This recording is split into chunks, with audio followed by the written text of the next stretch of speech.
How would you like to experience the thrill of never being held accountable for your actions? You could crush people like ants without consequence, or tear off their heads or limbs as you please. Believe me, such a life is but one small step away. What point is he trying to make? Freedom?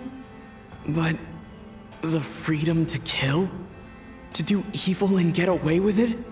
Why would you offer me that? The creation of a world is the ultimate scientific experiment. I have taken my research to the highest level, where I shall be not just a god, but also a servant to many sacred spirits. I shall heed the truth and perform holy deeds. A god's laboratory is the perfect playground. But it needs the right occupant to explore its full potential. Mortals are found everywhere one looks. Not so with Descenders. I'd prefer my first guest to be a distinguished individual such as yourself. And I know you could make the most of the opportunities it offers. So the condition for entering the new world is to take innocent lives. The same dilemma that Rerir once faced. Could I really bring myself to kill others for my own benefit? Rerir did. And look where it got him. Have you made up your mind? I can't do it. Your playground is no place for me. You're putting your hopes in the wrong person. But we both know I'm not quite the hero you say I am either. I have my own reasons for the journey I'm on. And they aren't all selfless. You've grown a lot since we last met. But there are still things you are unwilling to compromise on. This will only hinder you. Why don't I lower my requirements a little as a gesture of goodwill? I'll give you a little time to learn to be a less noble soul. That'll make things much easier for you. I really doubt I could live that sort of life. And yet you already sound less defiant than a moment ago. The benefits appeal to you because you can read the signs of the times. Why don't we return to my research facility? Your last visit was so rushed. There is much that I have yet to show you.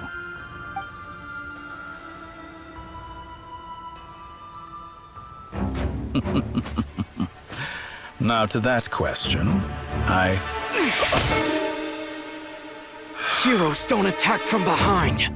Guess I'm no hero. This is most disappointing.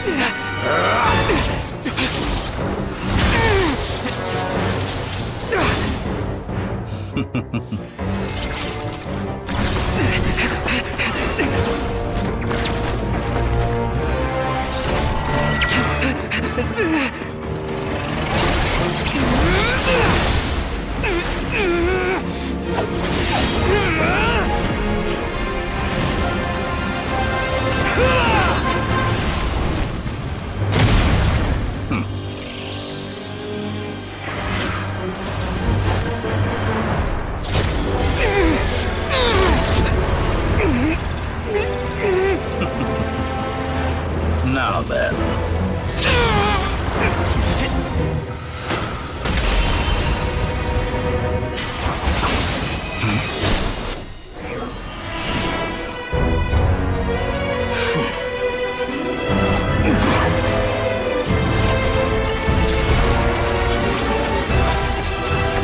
A new face. Interesting.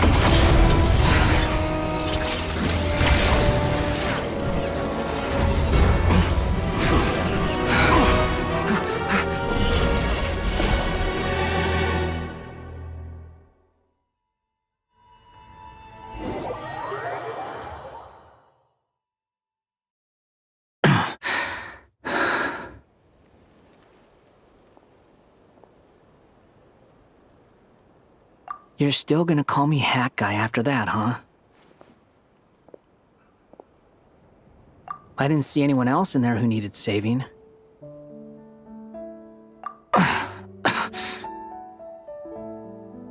It's nothing. I'll be fine. Why are you looking at me like that? Is it that shocking that I'd come to your rescue? I owed you a favor back in Sumeru. Now we're even. Distracting Dottore was tough. I won't lie. He's not gonna fall for the same trick twice. That was my one shot. I'd hoped to use it to take him out. Ugh. I never wanted to obliterate someone more than I do right now. Dottore doesn't recognize me, but his segments were originally made based on an analysis of my operational principles. I expect it's only a matter of time before he figures out what I am. So Dottore doesn't recognize Wanderer because he deleted himself from Irminsul. Did he really miss his only chance for revenge by saving me? Why the long face? Hey, I'm not blaming you, okay? And I'm not complaining either. Rescuing you and killing Dottore are equally important goals. Everyone would be pretty stuck without you. It's best you live to fight another day. How are you holding up? Are you all right? Hat Guy said to put safety first, so we agreed to run as far away as we could after leaving the energy field and only meet up once it was safe. You don't look injured. It seems that Dottore didn't do anything to you. All right. Rescue operation complete. Let's head back. There's a lot more work to be done before this is over.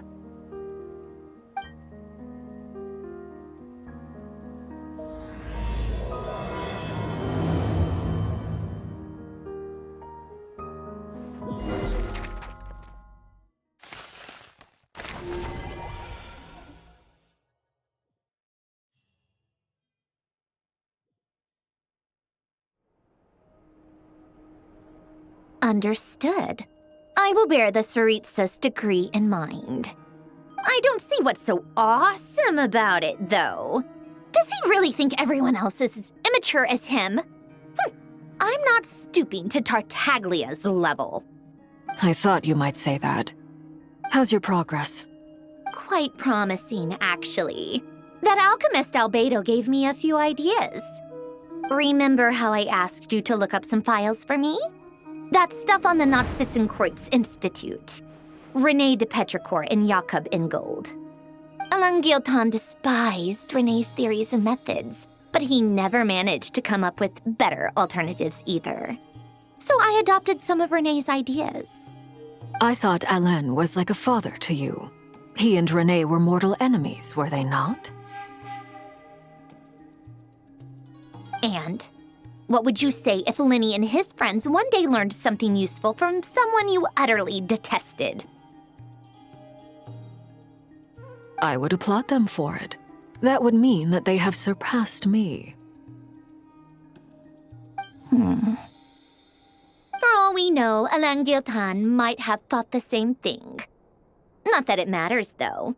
He's dead, and I'm alive. So it's my call to make. Once you die, it doesn't matter how great you were in life. Only the living get to decide what happens next. Hey, come on out. They're back. Huh?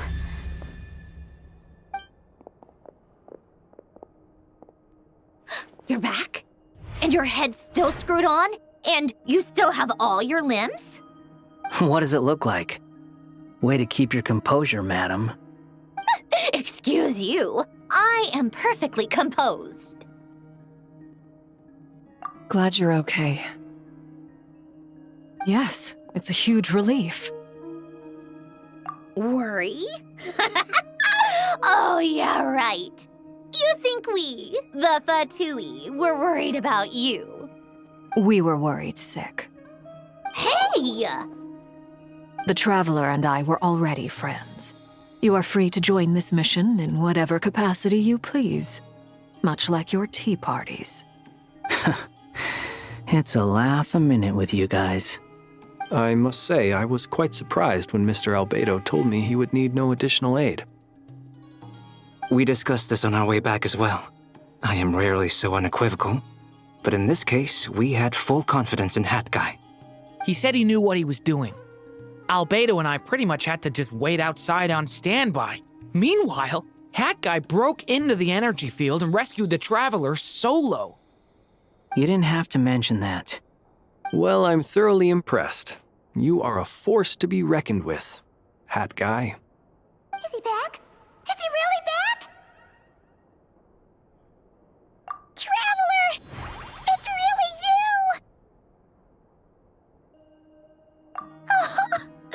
Oh, thank goodness! Paimon missed you so much! You can finally breathe easy, Paimon. It's great to have you back in one piece! Oh, Paimon's been having nightmares the whole time you were gone! Look at them. You know, once you reach my age, there's nothing better than watching a misty-eyed reunion between friends. It's nothing. Same goes when you get to my age, too. I bet Ino and Anefa would be tearing up as well if they were here.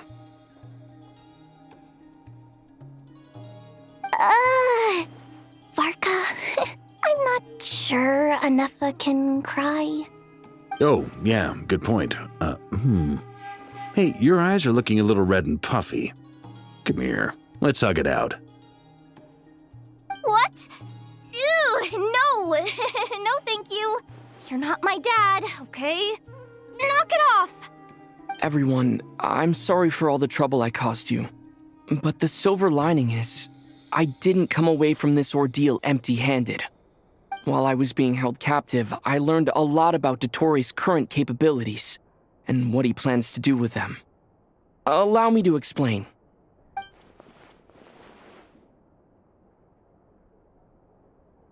The three moon goddesses were even more powerful than we imagined. No wonder Dottore believes himself to be equal to the gods, maybe even superior. Utter blasphemy. While everyone was gone, Nefer and I made an interesting discovery, and I believe Miss Sandrone has something to share too. Ma'am, perhaps you could do the honors?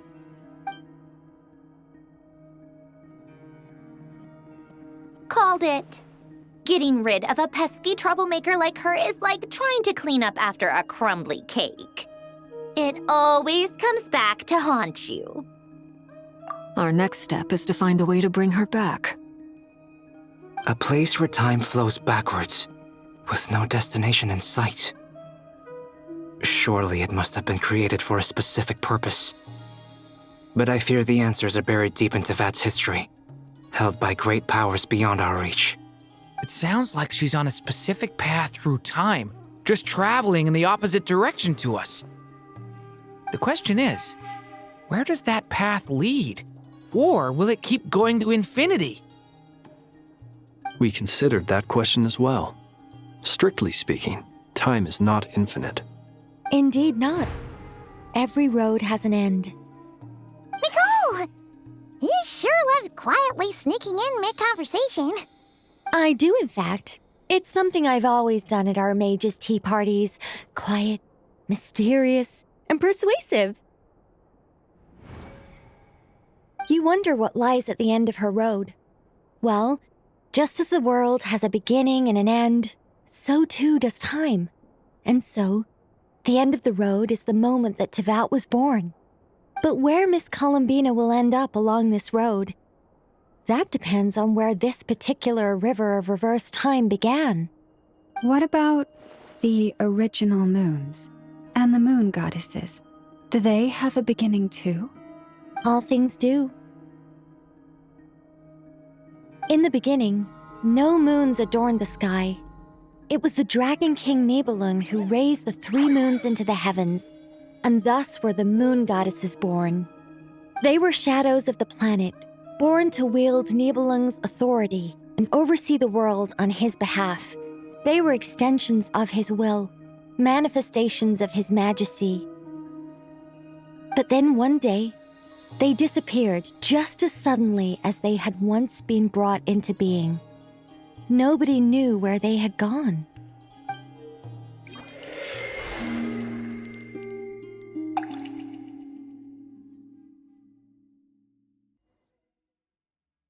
Like I thought, no more paths back to reality have emerged since.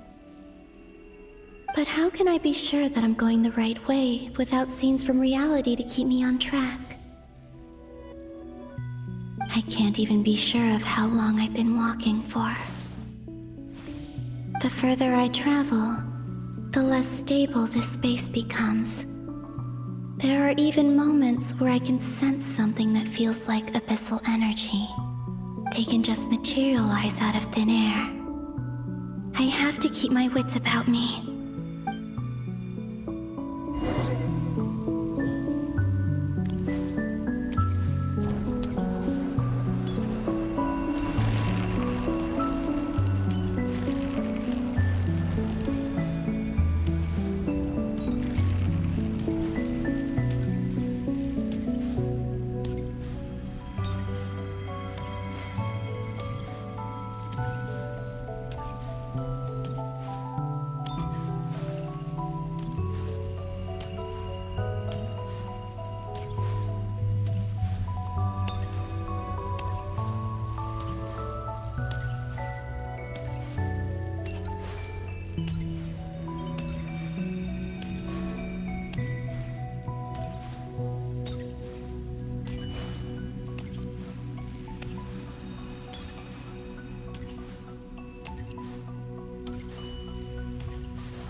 Is that the Ray here of Solnari? I can't believe he survived.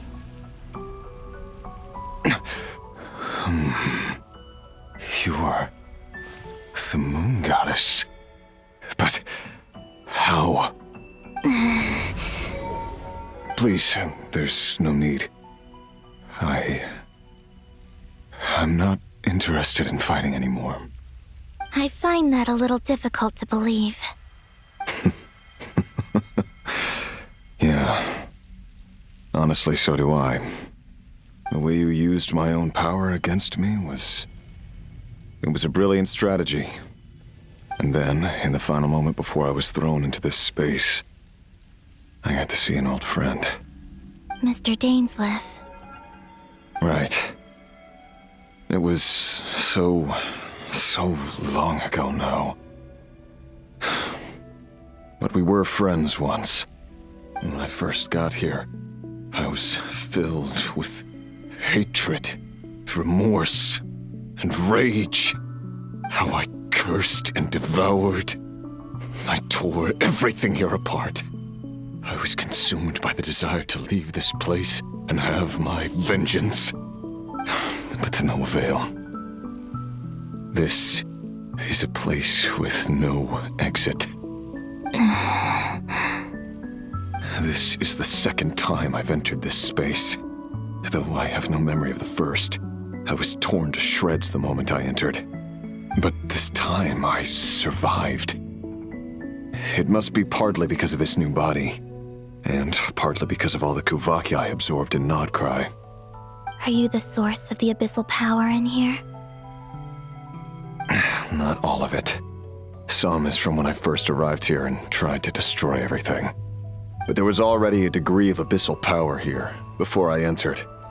And like a venomous snake baking in the merciless sun, it tried to slither into my shadow. Tried to? So, you rejected it? Yes.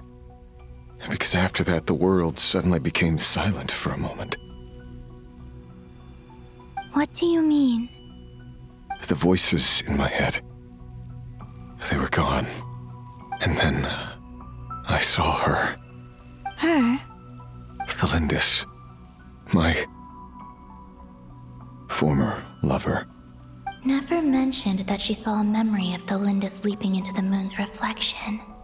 More precisely, I saw her afterimage.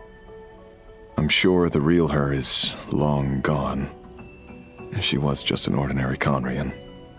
She couldn't have survived here for very long. Anyway, why have you come here? Didn't you know it was a dead end? If I hadn't escaped through the moon gate, my friends would have been in far greater danger.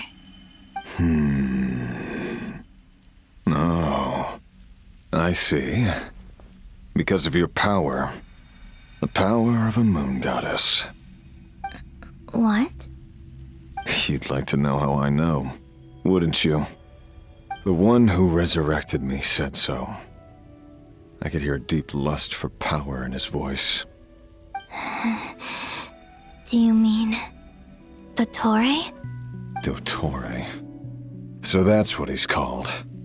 He'd been collecting fragments of my body for a long time, all so that he could resurrect me at the moment of his choosing.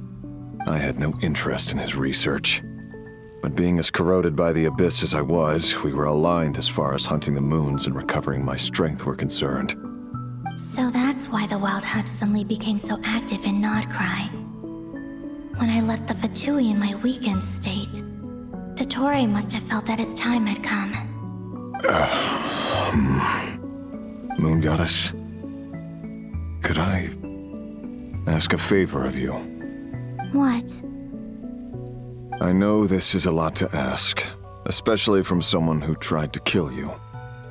If you refuse, I won't fight it. But this is the only thing I desire now. Nothing else matters. What do you want? I'd like you to take a message to Thelindis for me. Thelindis? But... Yes, she's dead. But like I said, I saw her afterimage. I can sense that some part of her soul remains here. Far, far ahead. Why don't you go and speak to her yourself? I can't. I don't know why, but I can't move freely in this space as you can. All I can see is a glimpse of her, walking away. Just like the moment when I last saw her in life. In return, I will clear these abyssal obstacles for you. No, not in return. I'll clear them for you, whether you want to help me or not. It feels like something I ought to do. Why? Yeah. Why, indeed. I've been asking myself that question a lot recently. Why did I do the things I did? I'm tired of it all. Tired of the person I became. People used me. And then I turned around and started using others. I hurt a lot of people. I think I grew tired of it long ago. But I wouldn't admit it to myself. And ultimately, that's how I ended up here. What do you wish to tell her? All of it. My past. My mistakes. Everything that happened after we were separated. Is it okay if I give her the abridged version? Yeah, I'm sure there's plenty you can skip over. Just tell her the important parts. Whatever you think that means. Like the part where you relentlessly tried to kill us? It's up to you. Love demands honesty. But my relationship with Thelindis was built on lies. We hid too much from each other. But after living my whole life in the shadows, I don't want to hide anything anymore. I will do my best.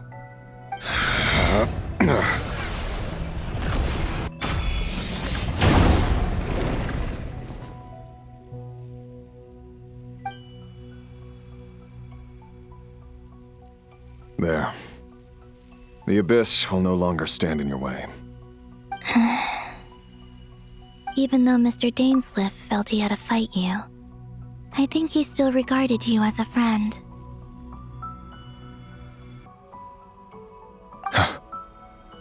Dane?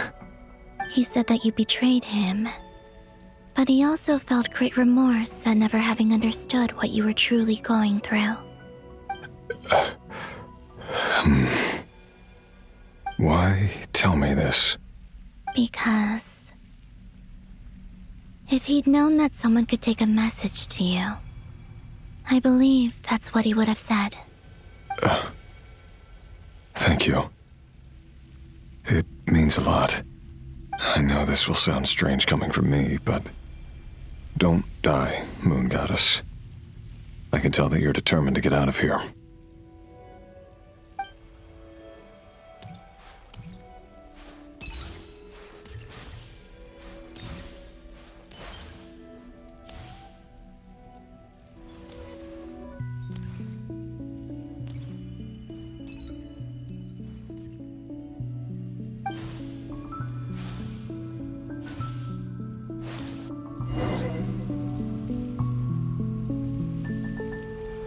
He kept his word. The abyss is no longer obstructing my path.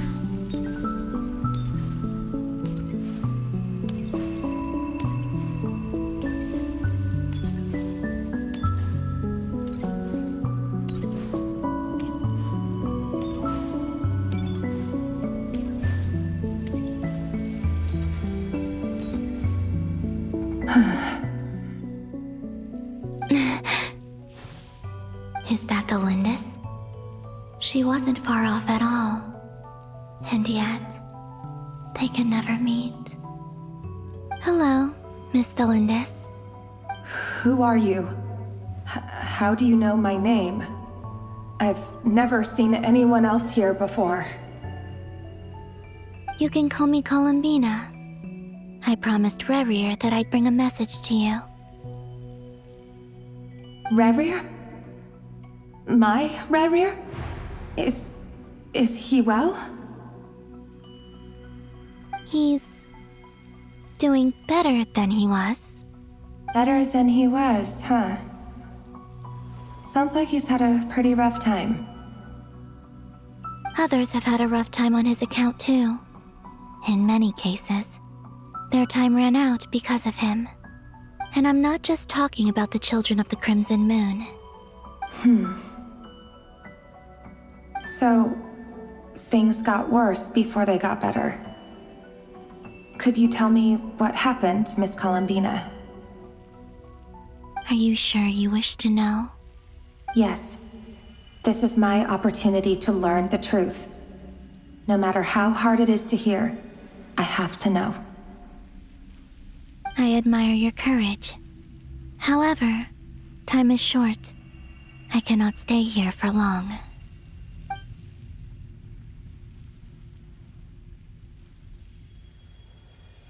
Rerir had seeds of hatred in his heart, and many people nursed them for their own ends.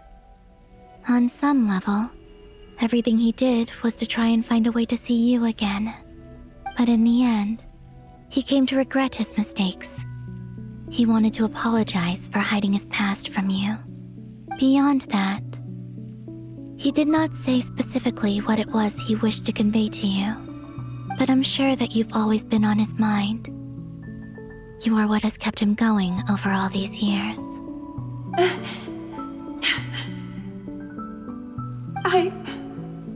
I'm sorry, Miss Columbina. This is so upsetting. I'm not sure how to put my feelings into words. It's all right. I understand. Well, that's everything from me. So, I guess I'll be... Wait. One moment. Time flows backwards here. The road ahead only leads further and further into the past. I know. I intend to reach the end of that road. Without a moon marrow, without the 3 moons' power, you won't make it far. Wait, unless... Are you one of the moon goddesses? You could say that. I see. I often think to myself, if life is like a train ride, why haven't I reached the terminus? Where am I even going? And it's not just me, it's this whole place. Wherever it is, it seems like it's existed forever. It's such a mystery. Where is it going? I must seem so ridiculous. I can't answer these basic questions, and yet I jumped right in here without hesitating, only to be torn apart the moment I entered by powerful energy currents. Only my soul remains now. Thinking back, I was suddenly overcome with fear and terror in that moment. Perhaps I too became bewitched by the abyss. I may have been the leverage it needed to control Rayrir. I used to be a researcher at the Universitas Magistrorum in Conria, researching the iridescent moon's marrow. Eventually, I came to the conclusion that time in here flows in reverse. Rayrir was one of the Vinster King's retainers.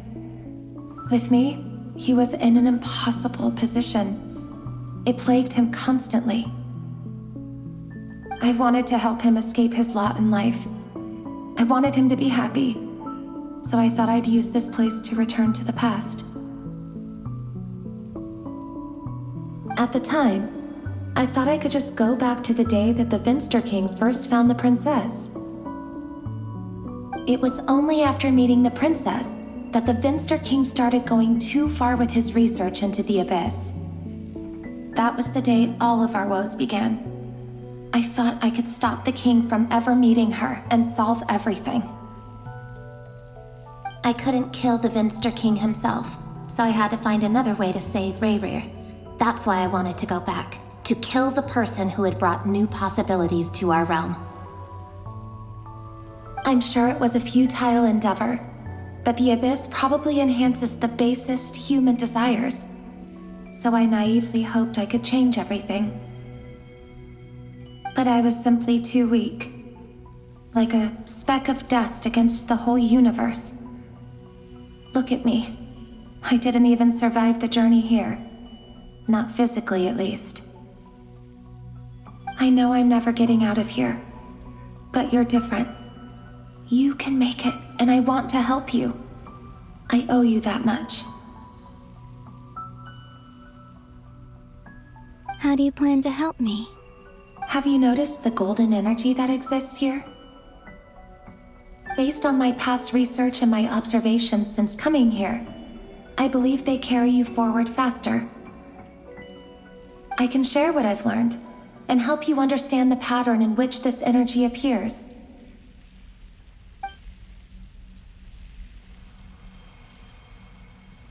I think you just might... Now, I know you will be able to change the past. Also, I've been speculating about where this space ends.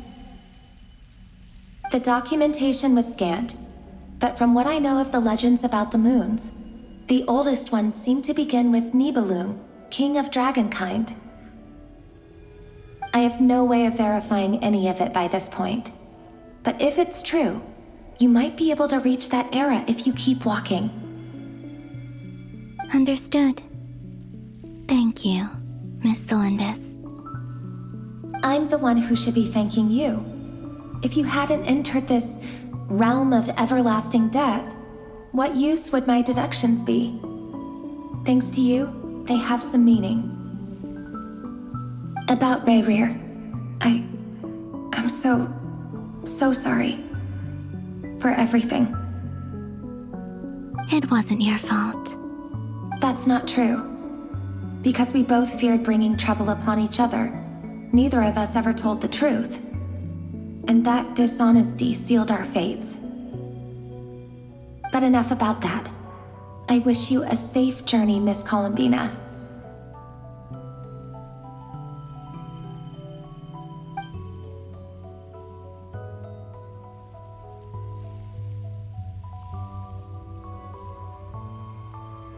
And may the outside world never have to experience pain like this again. Rayrir, you're there, aren't you? I cannot see you, because you exist in the future. I expect we'll be trapped in this prison of space-time for all eternity. But please, gaze upon the past, and then sit for a while. Let's find a place to sit down together, just like we did when we first met.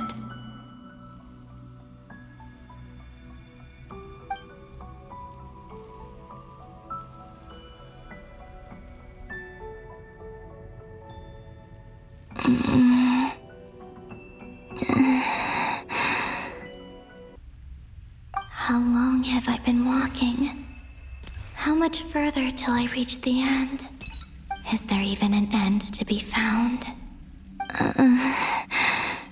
Everything's getting blurry.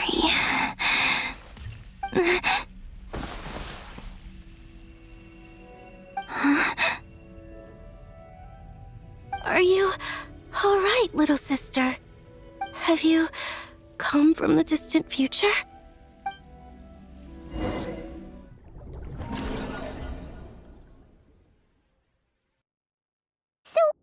How exactly did the moons just disappear? Shouldn't it be a little harder to get rid of major creations like moons? The world is a vast and ancient place. On a certain scale, all life lasts for but a fleeting moment. Miss Nicole explained that the moon goddesses likely perished in the War of Funerary Flame. The moons themselves were also destroyed at that time, save for the Frost Moon, from which a new moon goddess was later born.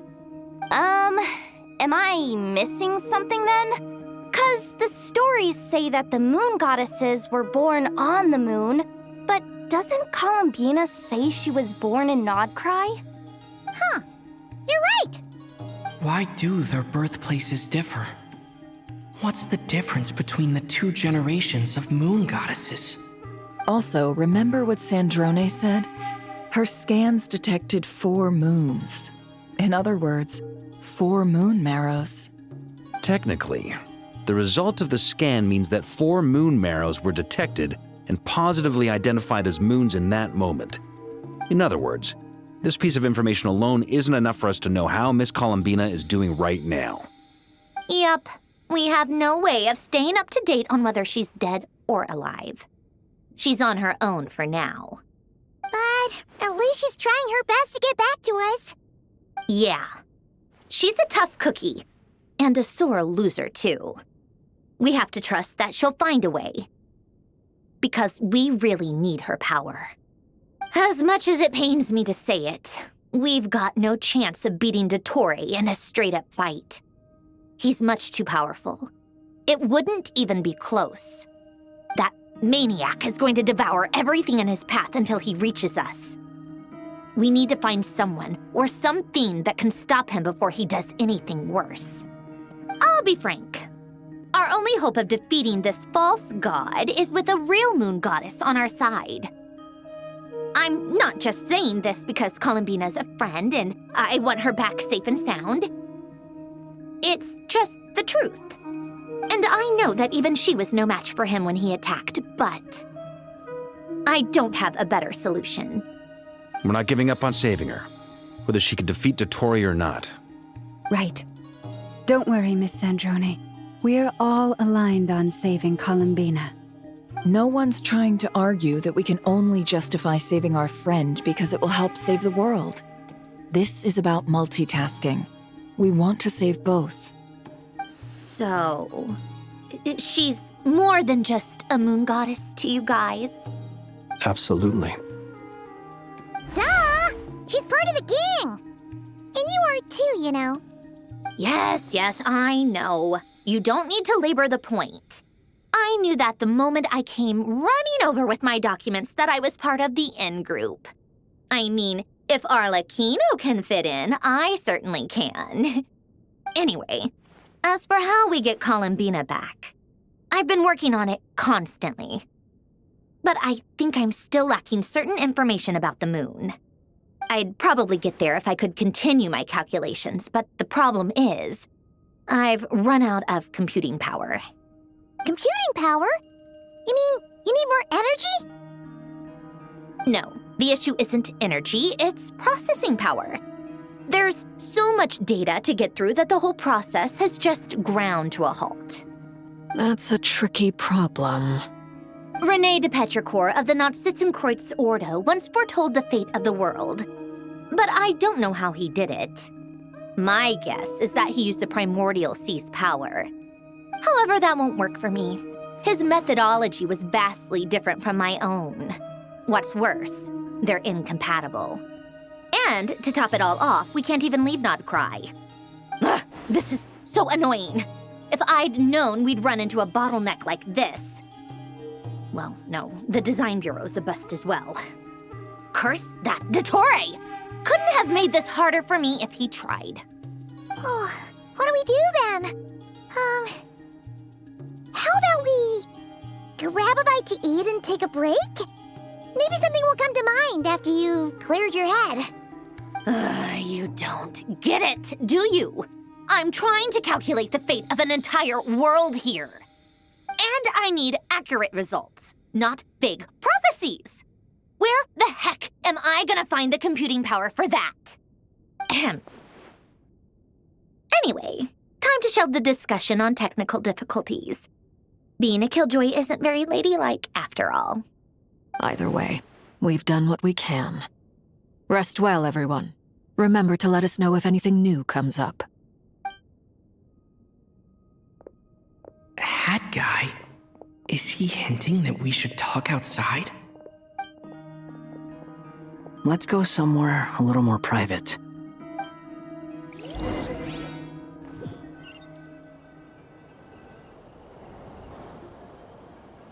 You know that Dory went back to Sumeru, right? Yeah, she mentioned she was planning to head back. Things aren't looking good for Nod Krai. She's gone to spread the word so that Sumeru has a chance to prepare for the worst. From what I know of Dottore, there are two possible reasons why he hasn't made a move yet. One is that he's still working through some kinks in his new powers. The other is, he wants to see how we're going to react. He'll easily devour everything eventually, so I guess he's in no rush to make it happen. The first false god he made was me. Now it's his turn. Even though my records were erased from Irminsul, Dottore's ideas haven't changed one bit. He once told me that becoming a god was like turning yourself into a hungry wolf or giant serpent to devour the moon. Clearly, he began studying the moon goddess's powers long before he even tried making a god. He's always wanted to get his greedy hands on divine authority one way or another. And in the end, he devoured the moon where I failed.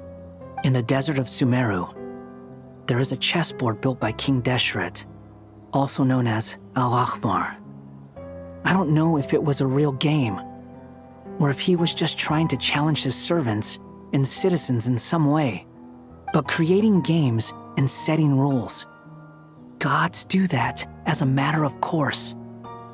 That's the kind of power Dottore craves. Now he has the Trilunar Authority. His power is leagues beyond the common people.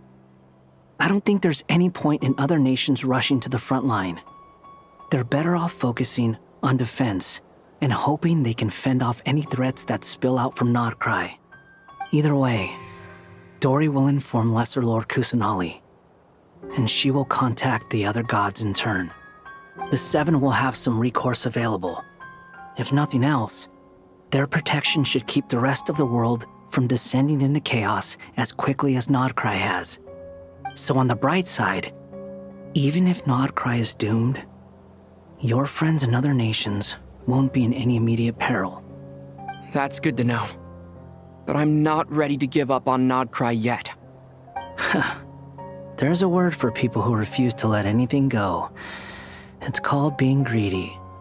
Maybe it sounds greedy to you, and probably naive too.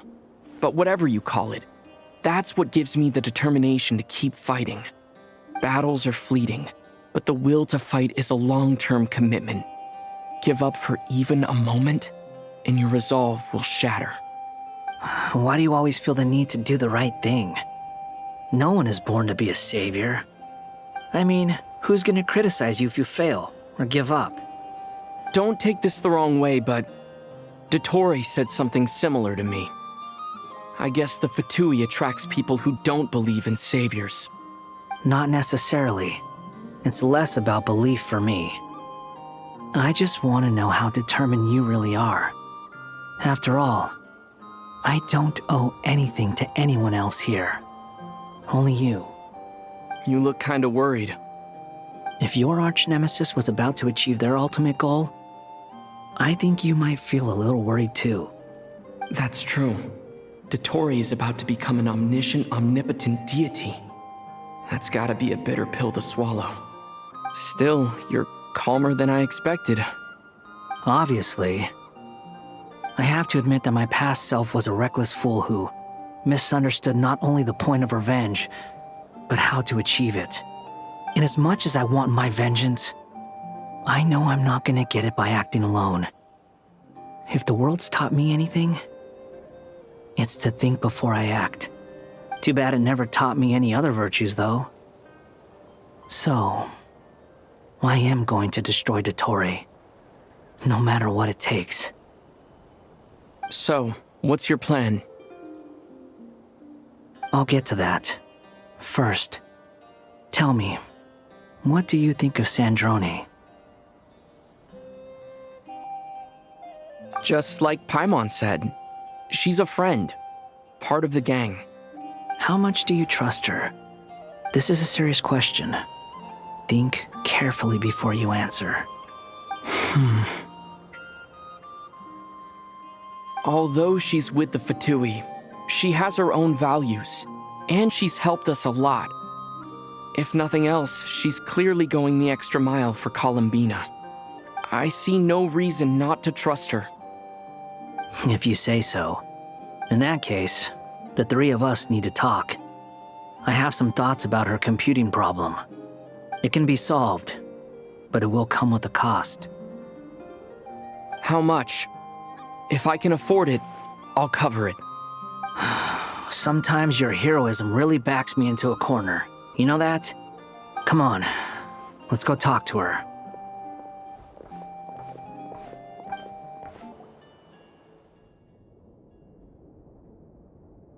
Miss Androne, Traveler. Hey there. Paimon's here too! She was just helping them sort through their things. How did your chat go? That was fast. The call only just ended. Well, you said it was urgent, so we got here as quickly as we could. Albedo, I have some alchemy questions for you. I see. Looks like my knowledge proved useful after all.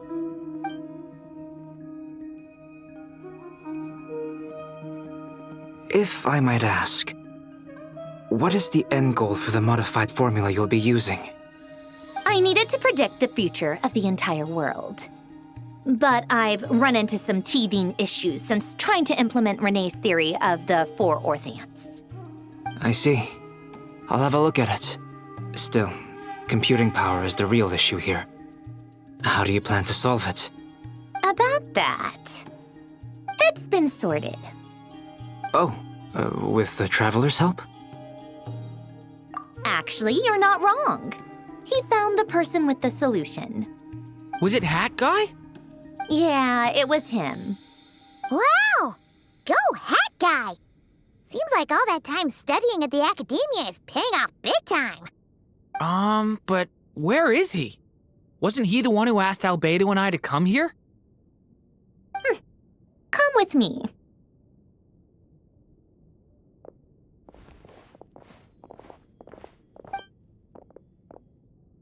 Hat Guy?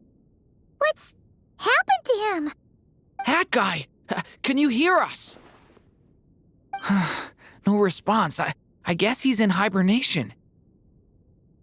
Hat Guy mentioned that he was a puppet. It seems that his functions are currently shut down. I presume this has something to do with the solution to your computing problem. That's right. He and the Traveler came to see me. Wait, what? You have a solution? Would you calm down? Why do you always react so hysterically to everything? Excuse me? How would you know? You shouldn't be so quick to judge complete strangers. It's very bad manners. Oh, please. It doesn't take that long to figure out that you have a temper. Where does a mere student get that kind of confidence? I've actually published more papers than you. Not that status counts for much. Even Paimon's applied for academia admission. Huh? Are you serious? See? This is why I can't be bothered to explain myself. She recognizes no one's skills but her own. Okay, fine. I'll hear you out. So, tell me, how do you propose to solve my computing power problem? This world itself is constantly processing all kinds of information. If it's the world's future you're trying to calculate, you need a processing device that's designed to cope with that volume. Easier said than done. Only Irminsul can handle that kind of... Wait, is that what you're suggesting? But surely we can't just plug my formula directly into the ley lines. You should be able to tell that I'm not human, right? Yeah, I noticed. The technology, though, seems pretty ancient. Very different from Fontaine's. It's a completely different system. Conrian, to be precise. I'm what they would have called a puppet. Puppets need an energy source and processing power. The artisans who built them sought out the materials most suited for that purpose. You? Do you mean... The Traveler and I have talked it over. He's willing to vouch for you. So, I'll allow you to borrow my core for your calculations. It was built using wood from a silver white tree, which makes it a small part of Irminsul. Conrian technology and Irminsul wood. Who in the world could have built you? Are you sure about this? A puppet without its core will cease functioning completely. And if it's left in that state for too long, it might not recover. You could die if you do this. You do realize that, don't you? I can put two and two together, yes. No need to rub it in. I won't lie to you. This has never been done before. I cannot guarantee your safety. Doesn't matter. I'm prepared for the worst. Did you two actually talk this through? Is he... Are we really considering this? Yes, we discussed it. The bottom line is, he trusts me, and I trust you. Let's give it a shot, shall we? Honestly, I have no clue where this kid even came from. But for whatever reason, he lent me his core to use in my formula. I'm very close to finishing my calculations now, and the core is currently in use. So I'm sorry, but I can only show you a sketch right now. This is what the core looks like. A silver white branch. It certainly matches the legends told about Irminsul. Is Hat Guy gonna be okay? He's not gonna die, right? Right? In theory, he should be fine. As long as we put his core back in time. Beyond that, all I can say is that I'll try my best to avoid risks and make sure the core doesn't sustain any damage. I think I know why you called us here now. Someone needs to watch over his body and make sure it's protected until the process completes. Correct. He said that the only ones he trusts here are you two, and the Traveler. And the Traveler will have other work to do. He will have our undivided attention. Aw, Hat Guy. On a more positive note, things are progressing steadily on my end. I'll call everyone in for a meeting once the results are out.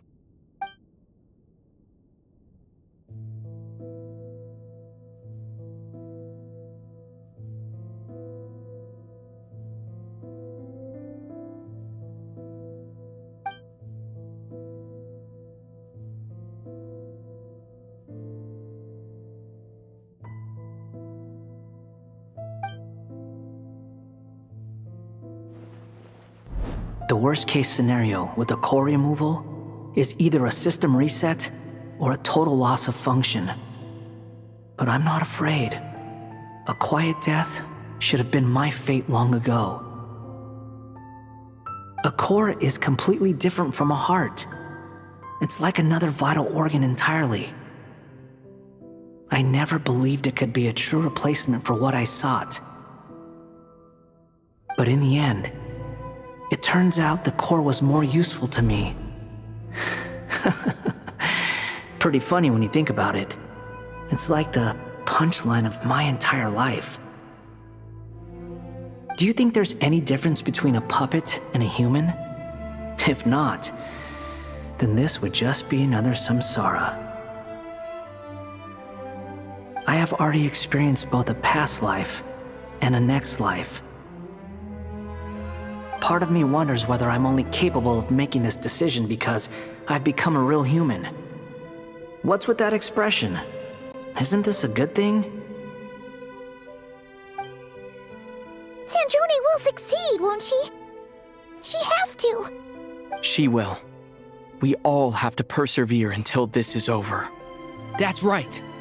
And I'll protect you all until the moment of victory arrives.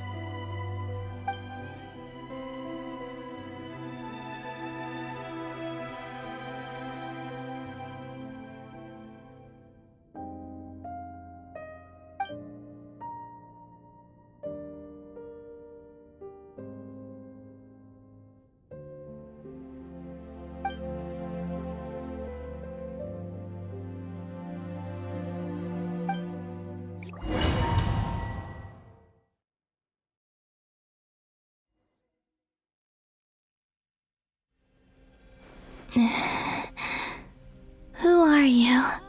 Call me Sonnet. You have the same power as Canon. Sonnet. So, you're the goddess of the iridescent moon? Oh, goodness! You recognize me? Well then, what's your name? Columbina. Columbina Hyposelenia. Hyposelenia? What a lovely name. Did you choose it yourself? It was a joint effort between me and my friends. Friends? You mean your friends in the heavens? Huh? Oh, sorry. You must be exhausted. I apologize. Hang in there. Let me introduce you to my older sisters. Do you mean the other two moon goddesses? Arya and Canon? Wow, you sure know a lot. Hey, does that mean that our story goes on into the future? Oh, I guess that wasn't the best question to ask. It's all right. We were prepared for that possibility. You could say we were too prepared. I can't even remember how long my sisters and I have been here by this point. When did you get here? How long has it been? I can't say for sure, but it feels like it's been forever. I see. Are you feeling all right? You look a little unwell. I can hold out a while longer.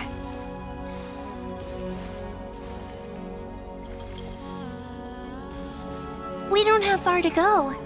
The place where my sisters and I are based is just up ahead. Don't worry, they're both really nice. I'll introduce you.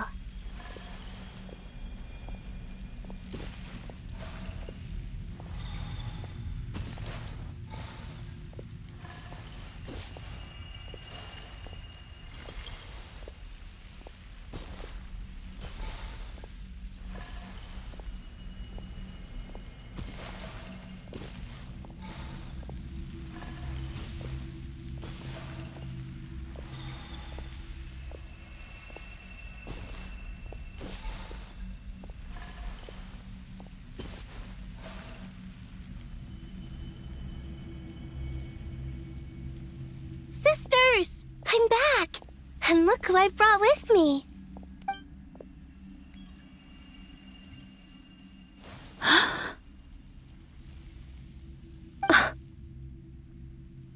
It's our lovely little sister, born in the far future. The pleasure is all mine.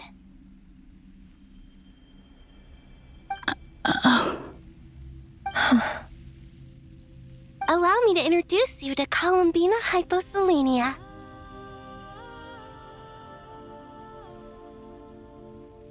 This is Arya, the goddess of the eternal moon. And this is Canon, goddess of the frost moon. Canon, don't you think Hyposelenia's power is similar to yours? Hello, Columbina.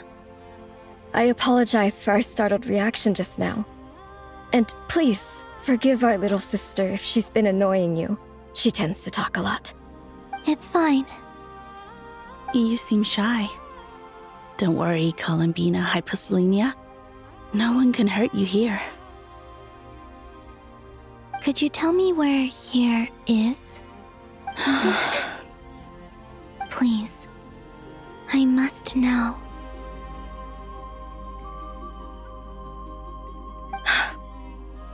My dear sister, this is where Tevat's original ruler, the Dragon King Nibelung, imprisoned the moon goddesses. What? You're scaring her, Canon. No, I'm fine. Please, continue. Nibelung, our original master, created us in the distant past to maintain Tevat. But he left this world and traveled into the dark universe beyond, to explore worlds vaster still. Day and night, we fulfilled our duty in the heavens, until the day that the first Descender arrived. The great ruler of the firmament. The heavenly principles. Is that what later generations call them? I see. But we did not reject them at first, nor did they seem to harbor ill intent towards this world. We coexisted in peace. They were like a guest in our home. Slowly, however, we came to realize that our guest had a growing desire to change and dominate the world. And you didn't stop it? No. There was an order to the rules they set up that Nibelung never taught us. We wanted to know if this order would bode good or ill for Tevat.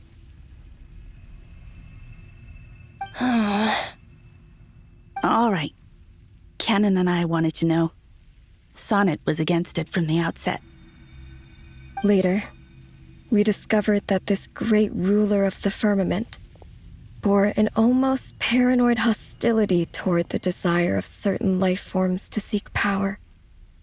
Or perhaps they feared them. They would even cast down celestial nails as manifestations of their power, to punish the civilizations of the world below. Only this was far beyond mere punishment. Right. Their rules brought order, but the price people paid for merely testing the limits of those rules was far too great. I did everything in my power to help the punished escape catastrophe, but still, too many lives were lost. The ancestors of the Frost Moon Scions were some of the ones you helped. But just when we had decided to take countermeasures, the Dragon King, Nibelung, returned. And so began the War of Funerary Flame. So, that's the name the world gave that war in the future. Well, who won in the end? As far as I know, the Heavenly Principles won, although it came at a great cost. They remained in Tevat, where they continue to rule to this day. And the world's original master, the Dragon King Nibelung, was destroyed. And what of the moons? Are there still 3 moons in Tevat's skies? You can tell us the truth, Columbina. We know we are but remnants of a bygone age. We are prepared for the answer. Only the frost moon remains. But it has been cast beyond the false firmament by the heavenly principles. The eternal and iridescent moons were both shattered during the war. So death finally came for us in the end. Sonnet. But you're still here, aren't you? A moon goddess cannot live without her moon, Columbina. She's right. That's why I began to disappear. Because the frost moon is cut off by the false sky. How much worse it would have been if it were outright destroyed. Our souls may endure within this lunar palace, but if our moons are destroyed, then we shall disappear the moment we depart from it. I'm sorry. There's no need to apologize to us, dear sister. If anything, we owe the world an apology. If only we'd decided to act sooner, rather than arguing amongst ourselves. all the more reason not to spend this time in regret and repentance. Instead, we should focus our efforts on how we might help our future sister. Sorry? Don't you see, Columbina, your story is not yet over. Is that not why you are here?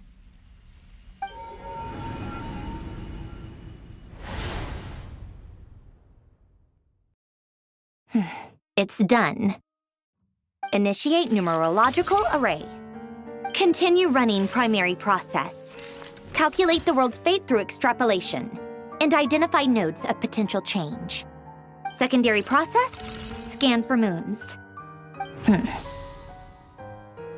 Still 4. The number of moon marrows hasn't changed. Wait, let me think. Is it possible that there's something I've been misunderstanding about the moons all along? Variables. Variables in the world. I know where potential variables within the world come from. So what about the moons? Are there any variables there? Like their life or death, for instance.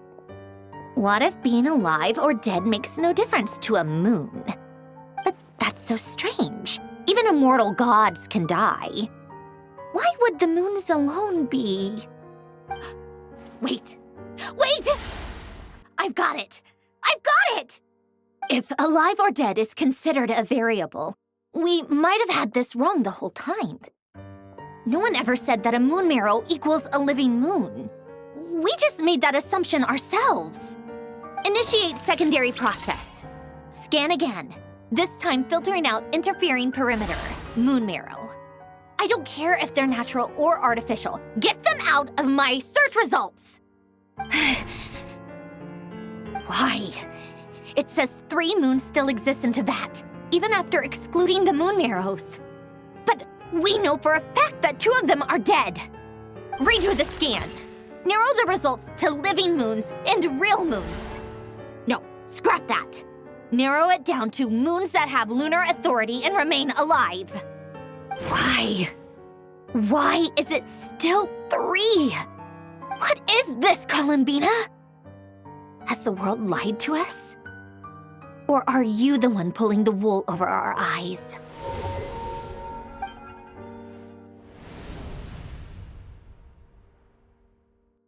So, you think that the moon's reflection might be where Nibelung imprisoned the 3 moon sisters? Yes, it would explain a lot, such as why that space would respond to a moon goddess's power, opening the moon gate at her command. It would also explain why Miss Columbina has been unable to leave, and why time flows in reverse there. In the messages she sent, Columbina promised us she'd find a way to return, but we have no way of knowing how, when, or where this might happen. The fact that she still has yet to reappear in this world indicates that returning from that place is no easy feat. We cannot afford to simply wait for her. So you're saying, if she could return by her own power alone, she would have done so long ago. Yes, She certainly wouldn't leave it to this late stage when it's so touch and go. I've been giving this some thought, and I've come to believe that Luana's Har might be an anchor that she left behind, as a sort of future waypoint. This could also explain why Luana's Har is always by the traveler's side. Sounds like a plausible theory. If that's the case, there must be some criteria we need to fulfill to allow Columbina to return to the present. The question is, what could they be?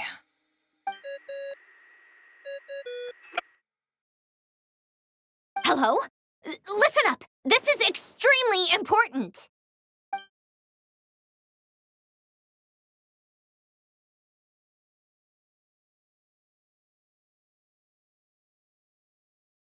Not only is Columbina alive, but she may well exist in a form unimaginable to us. I'm still unclear on the details, but she's done something truly inconceivable in the past. And the clue to what she's done lies in the moon and Tevat sky. Truly amazing. Oh, I'm so delighted for her. I'm sure we all feel the same. And I'm sure Columbina is ready to get back here and fight by our side.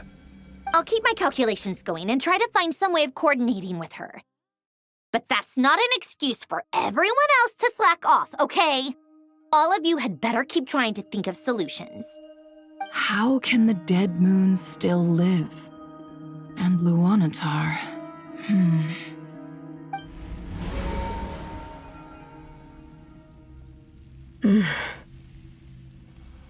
It's hard to believe that's what will happen in the distant future. Our authority is linked to the most fundamental rules of Tevat. I suppose it's no wonder that many would covet that power. I didn't realize that when you said friends, you meant people who live down in Tevat. That's so lovely. I always wanted to go down there and have some fun. Have you ever tried leaving this prison? Of course. Between us, we've tried everything. But no matter where we go, this space will eventually bring us back here. It's like the center of a whirlpool. Everything ultimately converges here, at the moment when Nibelung imprisoned us. In that case, have you tried using any of those pathways that connect this space to the real world? Sorry? What are those? They're passages through which you can make small-scale changes to reality by using Kuvaki. Or am I the only one who can use those passages? Because part of my soul remains in reality. Kuvaki. What is that? You don't know? It's a unique kind of elemental energy found only in Nod Krai, the land from which the moons arose. Oh. Well, it's true that the moons first rose up from the part of Tevat you say is called Nod Krai. But there is no difference in the elemental energy between there and anywhere else. What? Could you show us some of this Kuvaki? Hyposelenia? Maybe if we see it, it'll make more sense. Okay. Isn't that just your power? What? But it's everywhere in Nod Krai. In the air, in the land. Even the creatures who live there have adapted to its influence. How curious. This Kuvaki certainly did not exist anywhere in the world before we were imprisoned. Let alone influence living creatures. So, how exactly does it affect them anyway? Can they float in the air like us? This is so strange. Why would their reality differ so much from mine? Columbina, you're looking for more than just a way out of here, aren't you? Yes. If I am to help my friends, I will need trilunar authority on par with that of our foe. You mean You'll need our power. This sounds extremely risky. The three moons' powers are not mutually compatible. Concentrating them into one goddess will be a very painful process.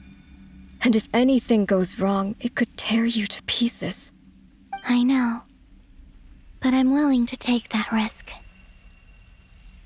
Even so, let's say we successfully transfer our authority to you.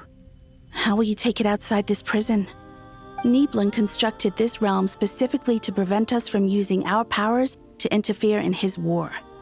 No moon goddess can leave this place alive. What if I don't leave alive?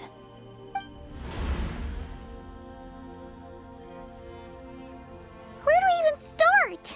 How are we supposed to figure out what we're meant to do to help Columbina?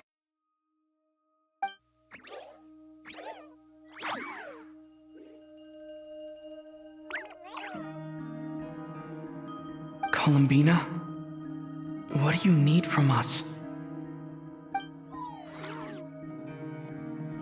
If she really got to the beginning of time in there, how do you think she'd leave us a message?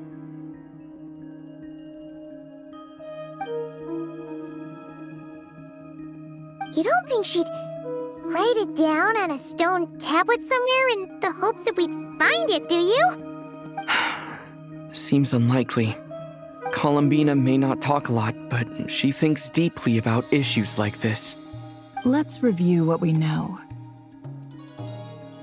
This is the Columbina who fought alongside us against the Reykir of Solnari, and with whom we celebrated Moon Prayer Night. She knows our personalities, our ways of doing things, even our unique strengths and abilities. So, if she wanted to tell us something from a long, long time ago, what would she do? Oh.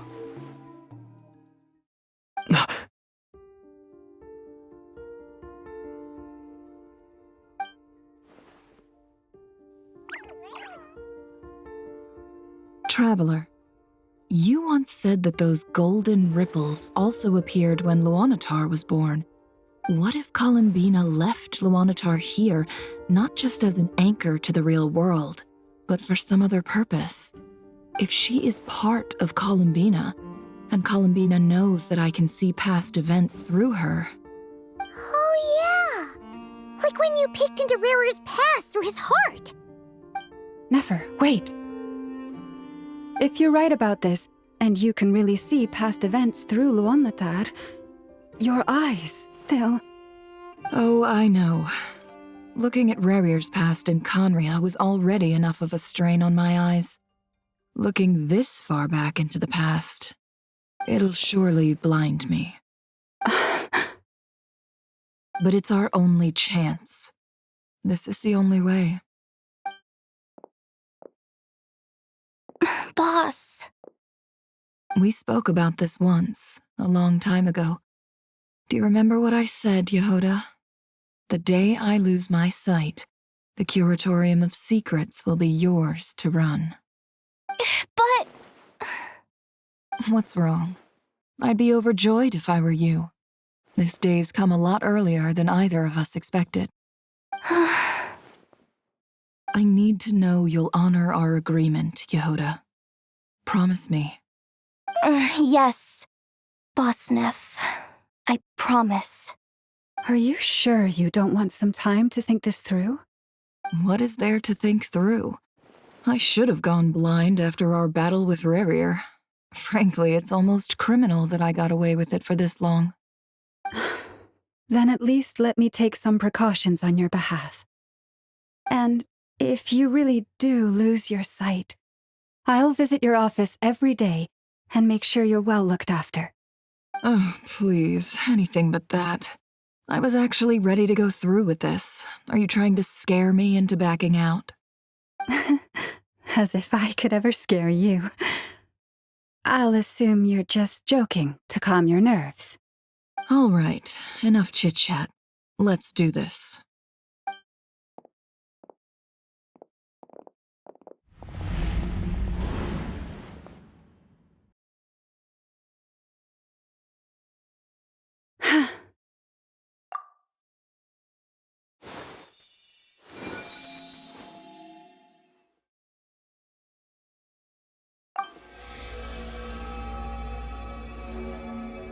Well done. Good. Now give me some space.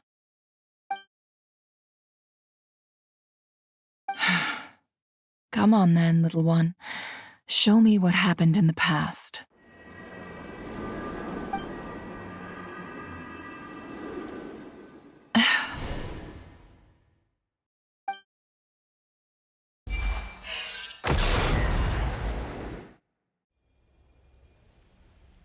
Between the Trilunar Authority, Kuvaki, and the soul-surviving moon, the Frost Moon, I think I might know how to get back. But I will need my sister's help. Time to go talk it over with them.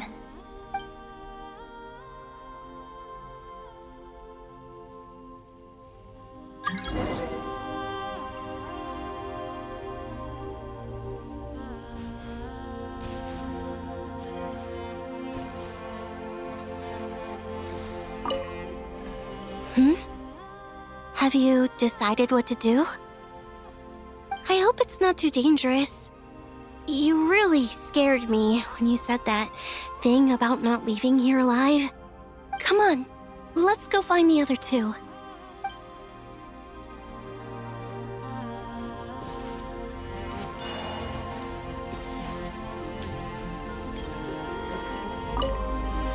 It seems you have reached a decision. I'm all ears. What do you propose?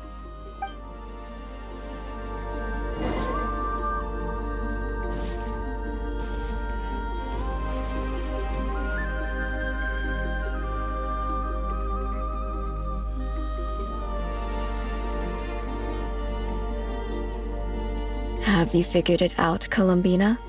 Tell us, how do you plan to leave this place? I intend to die here, in this moment, and then be reborn in the future with the help of my friends. What? What are you saying? How can the dead be reborn? And how will you inform these future friends of your plans? You can't exactly leave oracles. Nothing can escape this place. Not a single ray of moonlight. And even if you found a way, what if they never find the message you left for them? You'll... No, that won't happen. Come again? They will find my message. I'm sure of it. I'm not following. How exactly will you achieve this? It's quite simple, really. First, I will leave my soul here.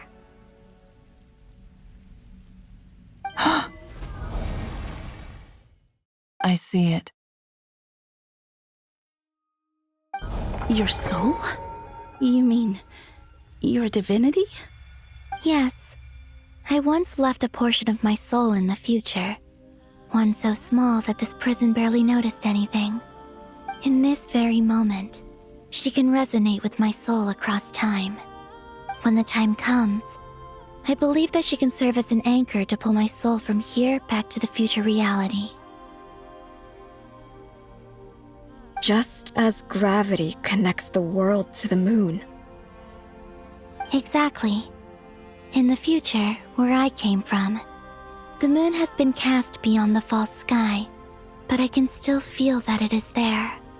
In a similar way, I can feel a connection to the soul fragment I left behind even now. My friends can use it to detect my presence.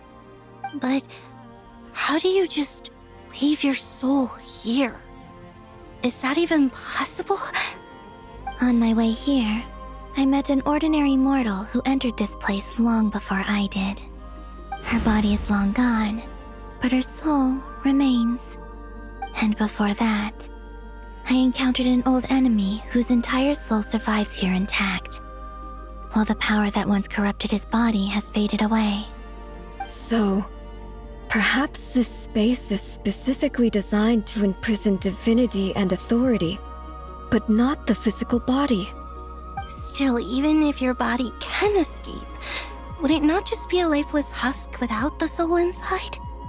Wait, is that what you meant when you said you wouldn't leave alive? Yes, I shall turn my body into moonlight and pour it over Nod Krai.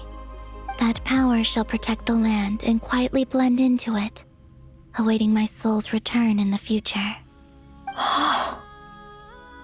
However, I cannot do this on my strength alone.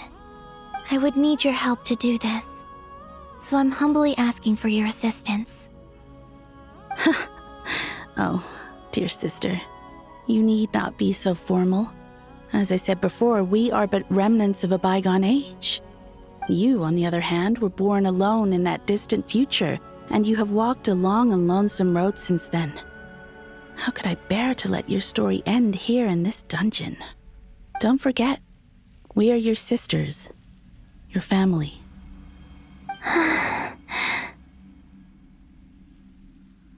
Arya's right. Actually, I've always wanted a little sister. Can you imagine how it's been for me? Getting nagged by 2 older sisters all the time. Now, I finally get to be the big sis. And not just that, but I get to help you return to your world, too. How could I say no to that? Sonnet. Canon?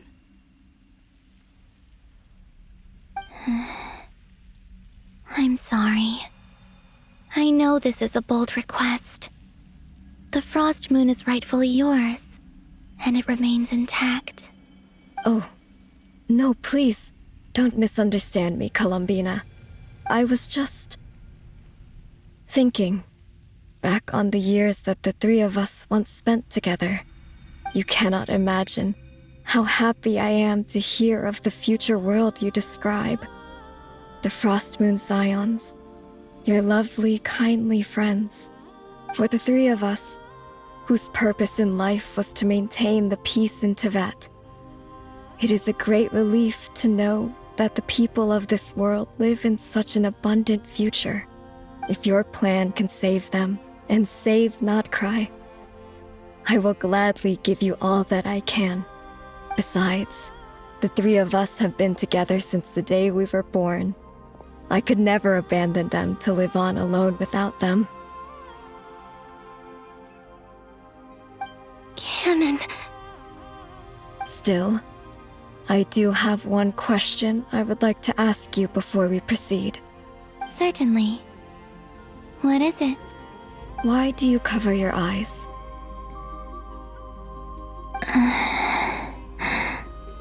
Yeah, I was curious about that too.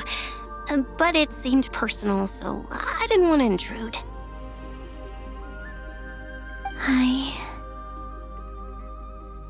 There was a time when I refused to look upon the world. I believed it was full of nothing but lies and falsehoods. I wished to hide my feelings, seal my heart, until I could return to my true home. I see. Perhaps that decision saved you from ever having to see the false sky again. But at the same time, you likely missed out on many true and precious things, like the smiles on your friends' faces. Promise me this, Columbina. When you return to the future, open your eyes, take a look at the world around you, and see your friends. I'm sure that you know this already, given that you long to return, but that is your true home. Give me your hand, Columbina. Arya, Sonnet, you too. Okay. All right.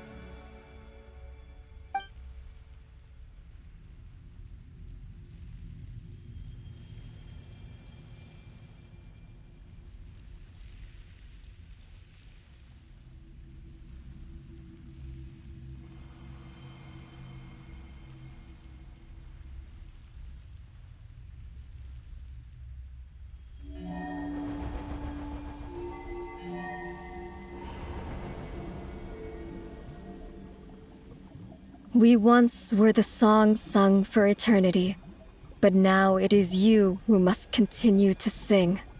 We once were the tides in the great river of time, but now we subside, and you arise. We were the messengers of madness and inspiration. But now, the lies have faded, and your truth must endure. We are souls awaiting the sun. You must return to be with those who smile when they see your face.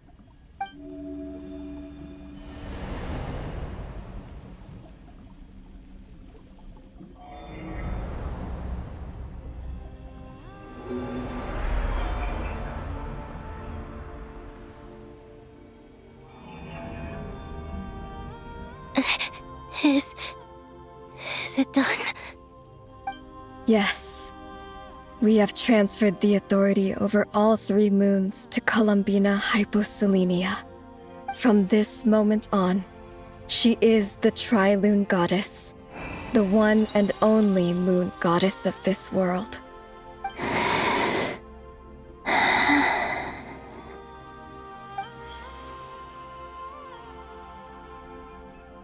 Thank you. Thank you, my sisters. Now go, and do what you believe is right, Columbina Hyposelenia. Be aware that we cannot grant you the power of the 3 moons beyond these prison walls. The conflict that arose over their remains following our disappearance will still take place. I understand. Sisters, oh, my body. It feels...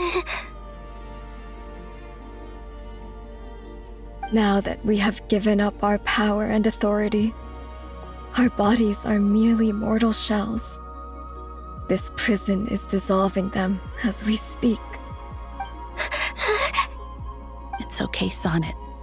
The end must come for every god, just as it does for every human. That's all this is. The final destination of our lives. Canon and I will be by your side the whole way. We have one final request, Columbina. Could you use the 3 moons' power to send us back into the real world?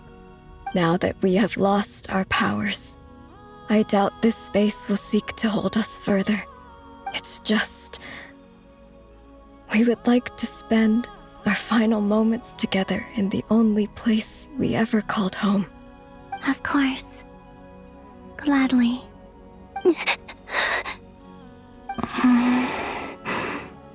Sonnet? Yes? Don't... I wish I could tell her not to give in to the abyss. Not to be afraid. But is this really what I should say at this moment? Don't forget. I'm so glad to have a big sister like you.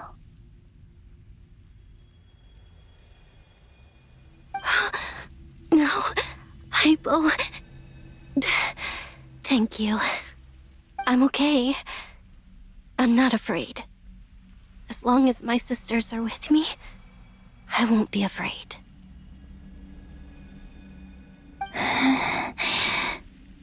It looks like this is goodbye, sisters. Goodbye, Columbina. Take care of this world in our stead. I will.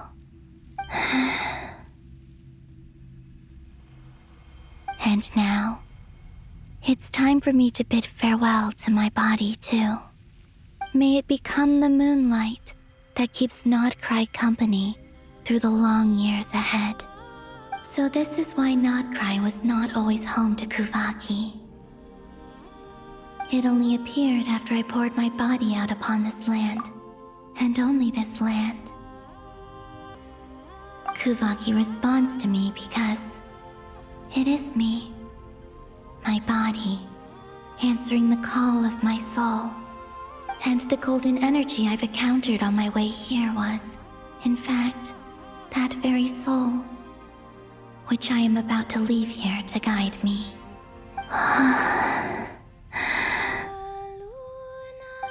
Power Trilune, eternal moonlight. I, Columbina Hyposelenia, lay aside my body. Let it be cast into the dark night to illuminate the future. May it be a companion to all who dwell beneath the moon.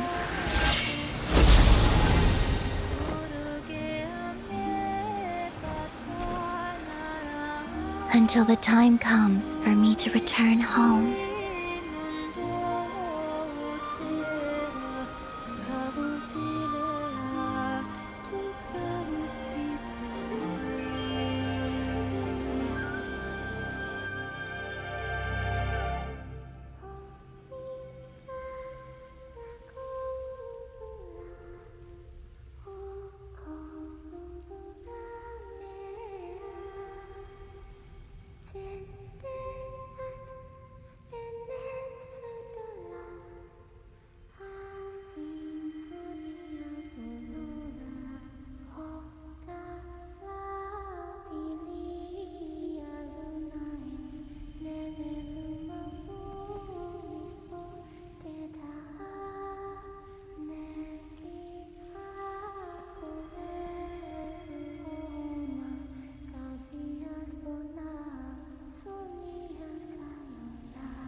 Were we even allowed to see that?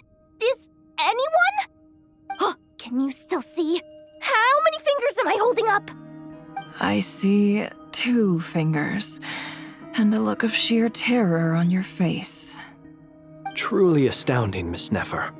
Your eyes have glimpsed the very ends of the world, and yet they remain as sharp as ever. Or is the credit for this miracle due to Miss Lauma? It seems that even time itself is no match for your medical skills. Surely you jest, Mr. Flins. I suspect we have Columbina to thank. She must have realized the immense toll that the ritual would take and purposely set aside some of her power in the past to protect Nefer's eyes when this moment arrived. There is always a great price to pay for witnessing the truth, but it seems that this time, Columbina has shouldered that burden on our behalf. She chose the perfect method of getting a message to us. Though her eyes were always shut, she was clearly so perceptive. She knows us well. She knew exactly how we would think and what we would try. Despite being separated by time and space, we're seeing the same possibilities and seizing the same opportunities. We still don't even know if she's okay right now. But as long as there's a chance we can do something, we'll fight to make it happen. We'll get you back somehow, Columbina.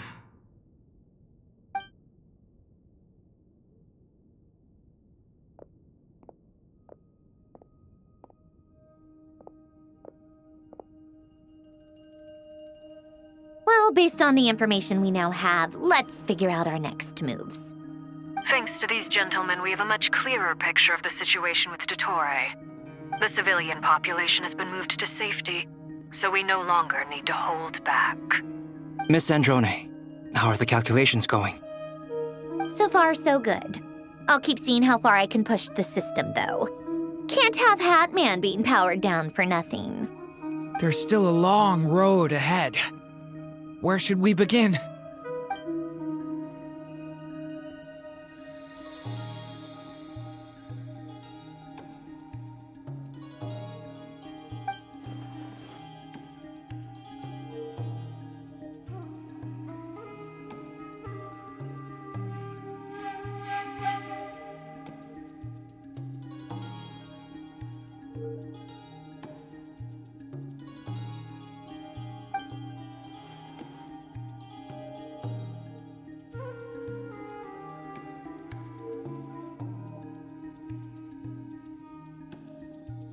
Our plan is clear.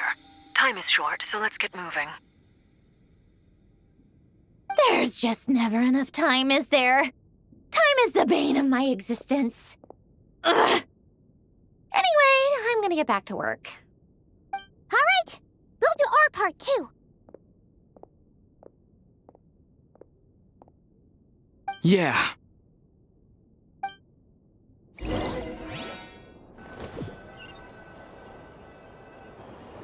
Albedo's theory says that elemental energy can dilute the light realm's power, but I'm no expert in building elemental defenses. Sounds like something out of the advanced elemental theory section of the library. Whew.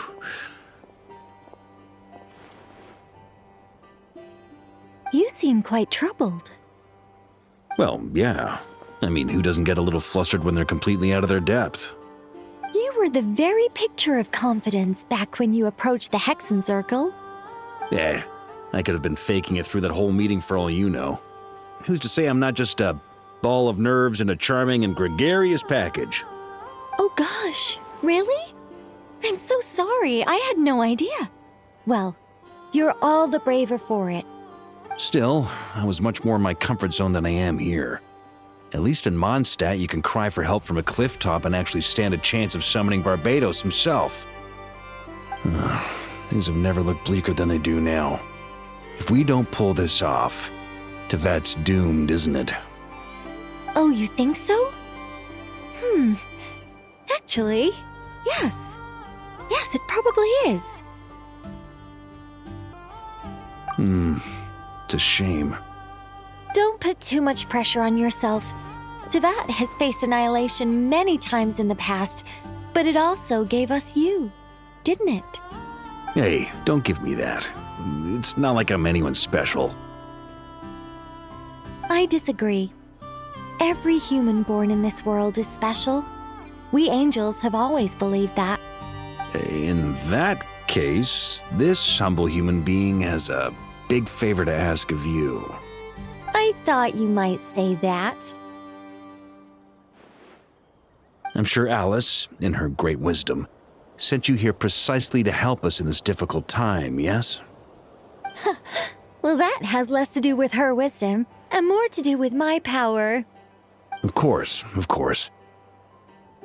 Well, the thing is, these elemental defenses we're about to build, I don't think it's a question of if they'll fail, but when. Durin's findings from his patrols make it clear that Dottore is constantly expanding his territory.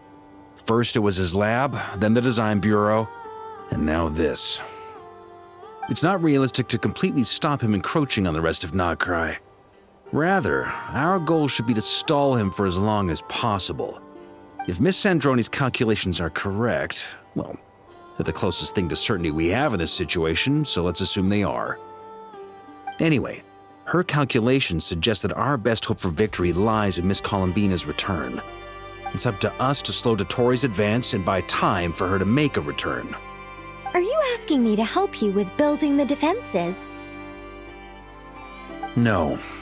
I'd like you to prepare for what comes next. When he eventually reaches us, we will have to fight him.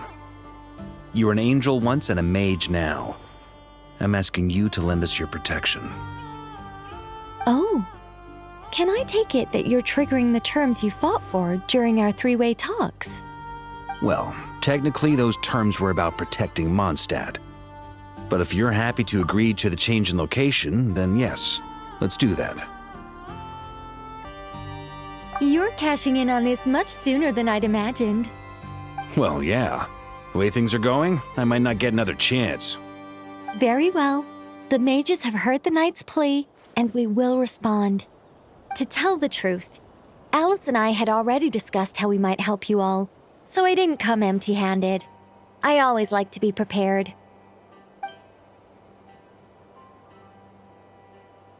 This is... wow. Yeah. This is great. Seriously, thank you. It's been many long years since I had a chance to dazzle humanity with a little divine intervention. To humbly serve as a reliable and responsible guide. Anyway, Knight of Boreas, please accept this gift in recognition of your great virtue. Go now. May the angel's blessing deliver you safely to your destination.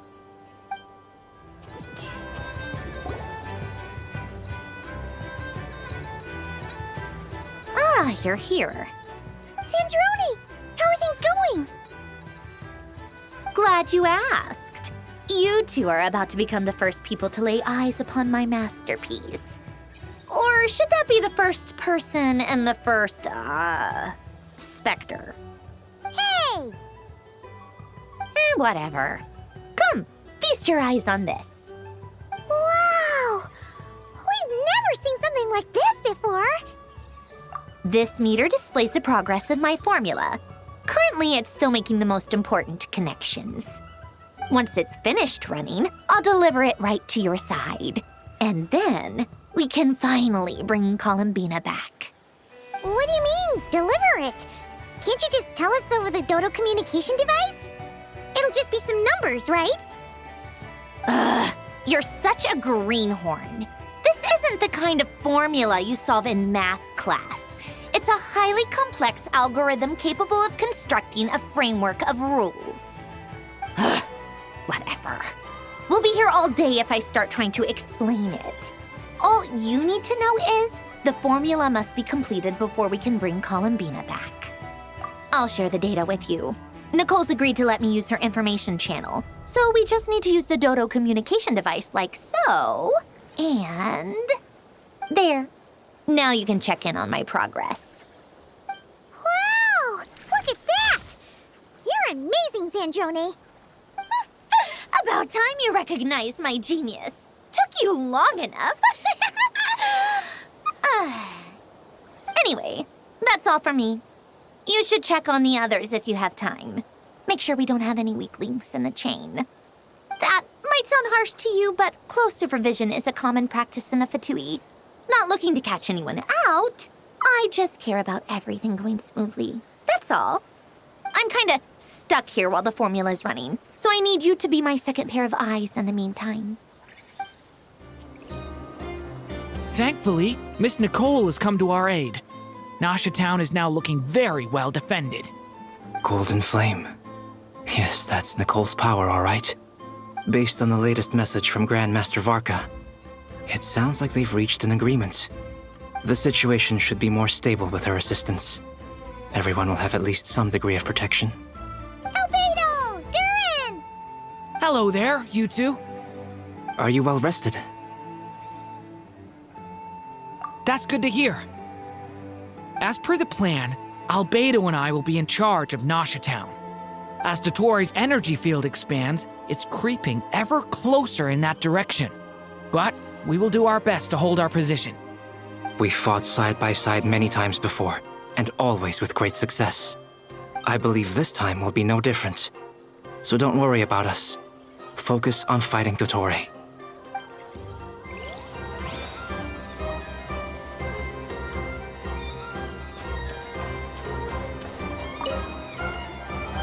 Traveler, Paimon, a pleasure to see you both. Flans! How's everything coming along? Fairly well, if I do say so myself. Personally, I am ready to confront Dottore head-on. Ooh, you sound much more serious than usual. To be honest, I am not usually fond of exercising my full strength. For one thing, it's hardly conducive to maintaining a low profile. Besides, I believe one should have the right to choose when to show their hand. I am conserving my strength until the moment of battle is upon us. Anything to boost our chances of victory. Seeing you get into the zone like this really puts Paimon at ease. Huh, Traveler?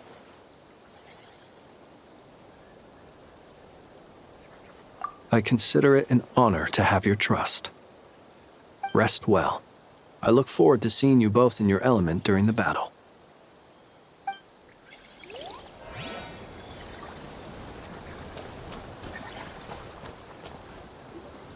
Yes, Miss Moonchanter? What are you staring at? You always address me in the strangest ways. Lady Moonchanter 1 minute, Miss Moonchanter the next. Yes, and? Are either of those incorrect? Not as such. It's just that I simply call you Nefer nowadays. Uh-huh. That's my name. What's your point? The point is I don't add any honorifics or titles. Meaning what? That maybe we're on friendlier terms now than we used to be. Is that how you see it? Then I thought I was the one with eye damage. Never! Wilma! Paimon, traveler. Just swinging by to check in on you. How are things going? Did you manage to get some rest? Don't worry about me. I won't slow us down. And I give my all to ensure our victory. Ah, yes. Allow me to give you two a quick checkup. Hold on. You're both in good shape. You're welcome. You'll have your work cut out for you in this battle against Dottore, so make sure to get some rest in first. Paimon will keep an eye on him, don't you worry. I'm glad to hear it. Take good care of yourself too, Paimon. Sure thing!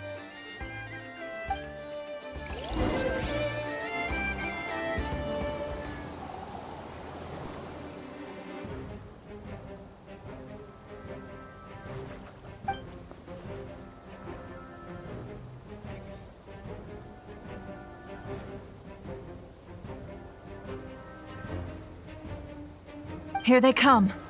That's quite a horde. As we expected. Get ready, everyone! Take your positions, and prepare to engage. Let's begin. I'm at the ready.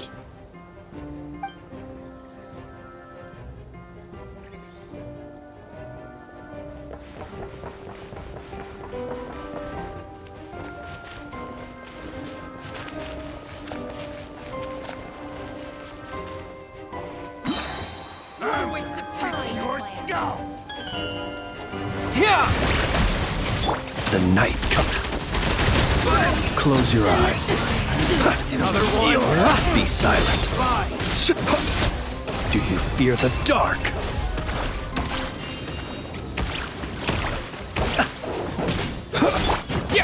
Water jet!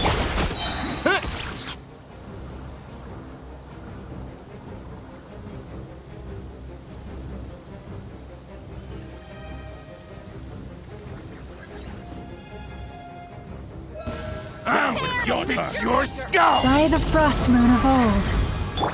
Seek within. It all adds up. No more lies. Leave this place. These creatures cannot stand against us. Oh, fighting talk. Just don't let your guard down. That goes without saying. I'm hardly the risk taker in this room. Excuse me?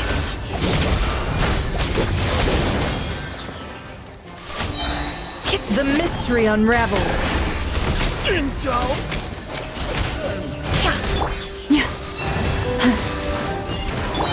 Can't hide the truth. For the everlasting forest. No more lies. Leave this place. It all adds up. The deception ends here.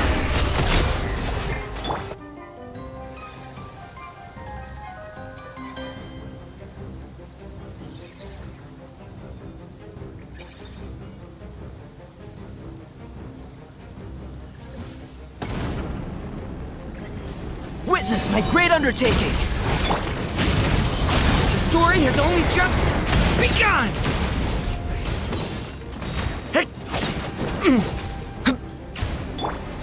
Live! That was easier than I thought. Naturally. What do you mean?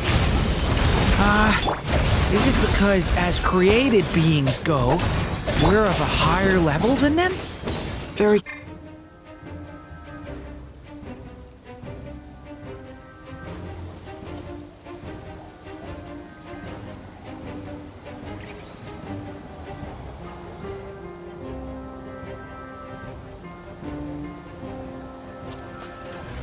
Wipe out!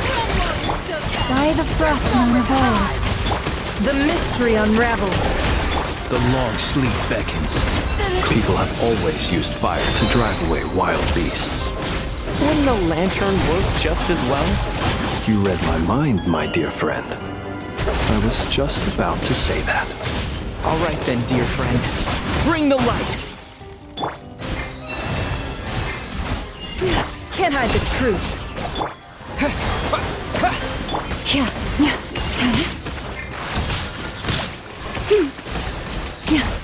Observe. The night cometh.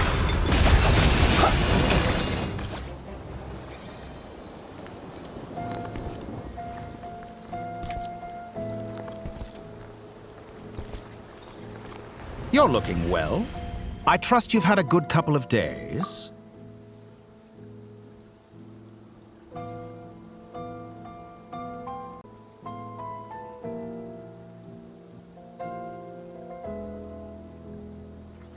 Dottore. It's actually a good thing, in my view. If the subjects of my experiment were to die prematurely, it would throw quite a wrench in the works. And so, I must thank you all for your resilience. We are no longer on the same level, but you are nonetheless worthy of my respect. A creator god should be merciful and gracious after all. And in any case, it is only right that before I end your lives, the world is informed of the arrival of their new god.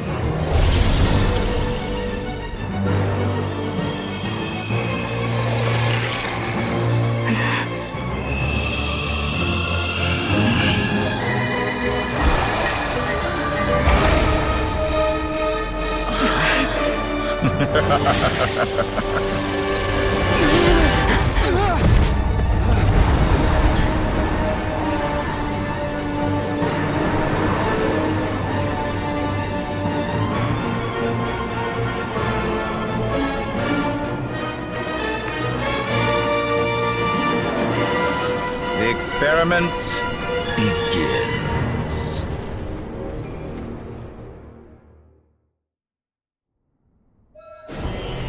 With the marrow of the 3 moons in my hand, behold the false moons fall!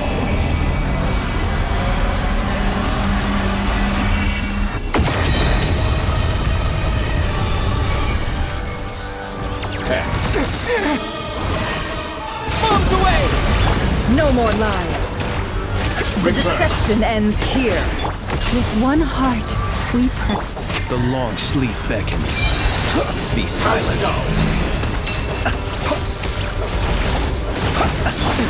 Water jet! To me! Seek within. By the frost moon of old. Wipe out! Close your eyes. To dust. Be silent.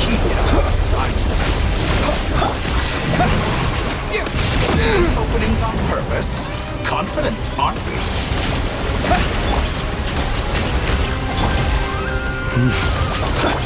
Forest, can't hide the truth.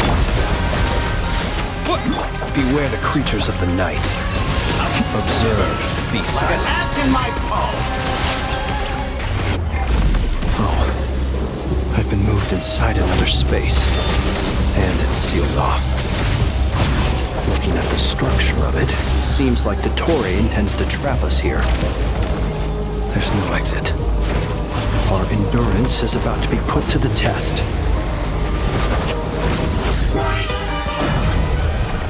Me! Go! No more lies. Can't leave this place. Water jet! Did you honestly Can't hide think the that you hit me? For the everlasting forest. Be shackled! The mystery unravels. Go!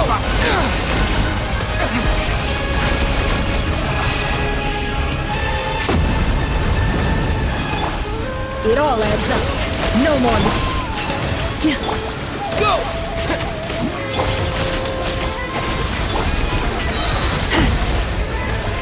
Excellent. With You one did you heart, honestly we think that would pray. hit me? Bombs away! Can't hide the With the truth. marrow of the three moons in my hand, behold the false moons fall!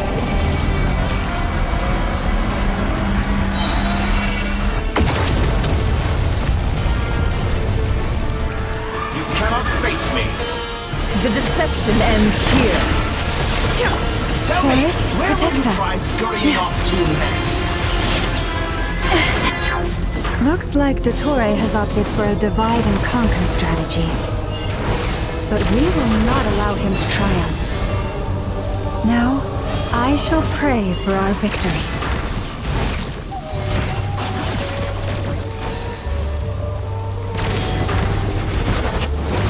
How dull! It all adds up. Can't hide the truth.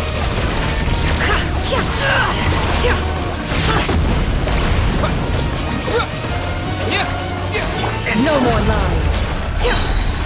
The mystery unravels. Water jet! Can't hide the truth. Wipe out! Pathetic.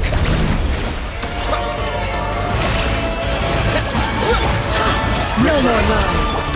Go!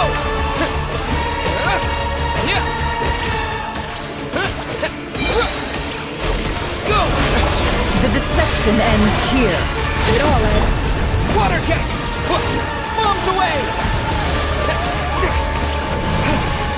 Can't hide the truth.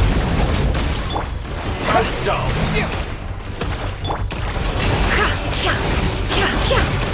Be annihilated! That which cannot stand against me! What's this supposed to be? A knockoff version of the space Columbina got trapped in? There really is no way out. We'll see about that, Dottore.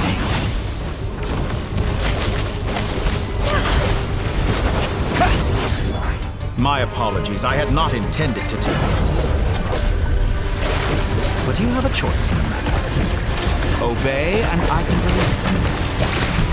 An excellent deal, if you ask me. Won't you consider it?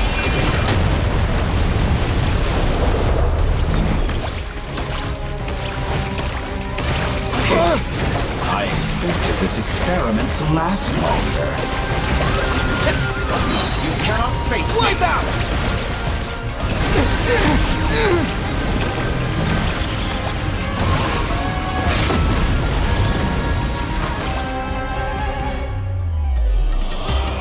I'm aware you've been working on some little tricks to surprise me with, but it appears that none of them have come to fruition. My guess would be that you're trying to bring Columbina back. But then, where is Sandrone? Or are you trying to buy time for her? I always found their friendship to be a curious phenomenon. Two highly incongruent personalities, and yet they share a deep connection. Speaking of Columbina, I once saw her as like a younger sister. We got along quite amicably while she was with the Fatui. But then one day she suddenly decided she would refuse to take part in any further experiments. To this day, I truly don't understand what I could have done to upset her so much. It's such a pity. I could have had a sister, a family. But alas, she grew to dislike me. You're not fit to be family to her. That I can't deny. So many people, all obsessed with playing out the same tired old dramas. This world is rotten to the core. And then there's you. You had every opportunity to reach the right conclusion. The thought of killing you off like this? But I maintain that I approached you in good faith, so I will offer you another chance. Will you work with me? You have until I count to 10 to make your choice. 1, 2, 3... Not in a million years. Huh?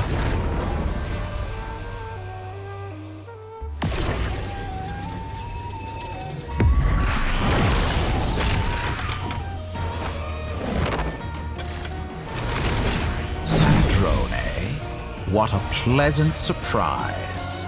I didn't think you'd join us all the way up here. You're as sick and twisted as ever.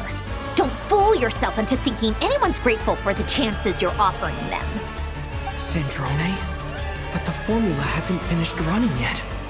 Funnily enough, I was just discussing a collaboration opportunity with the Traveler, and then I see you, who I must say is a good example of an opportunity gone to waste. Gone to waste?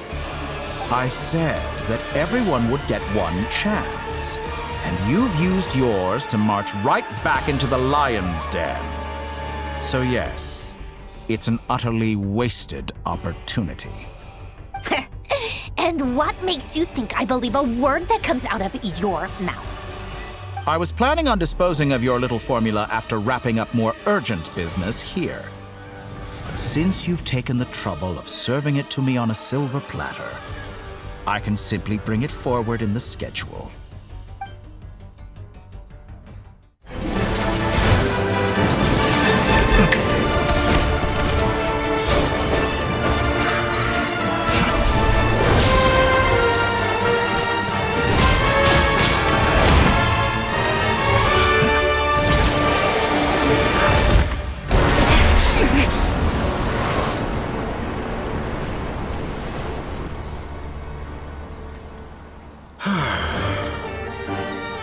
Is this your life's work?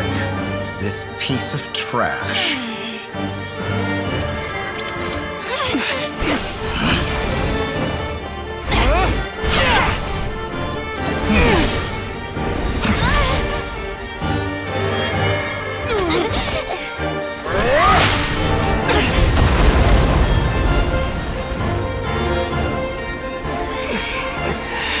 Your formula runs too slowly, Sandrone.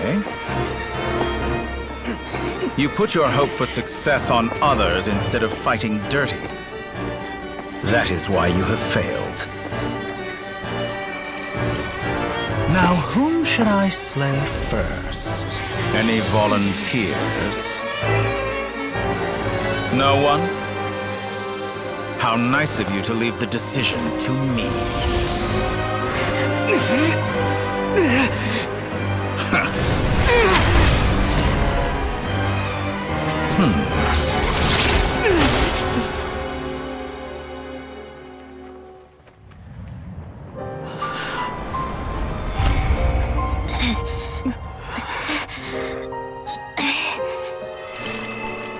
Oh, how unexpected. Sandrone, any last words for me, comrade?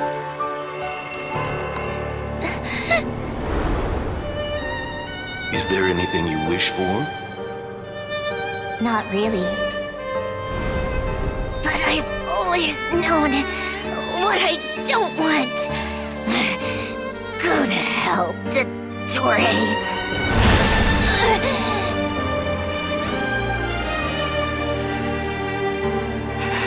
No!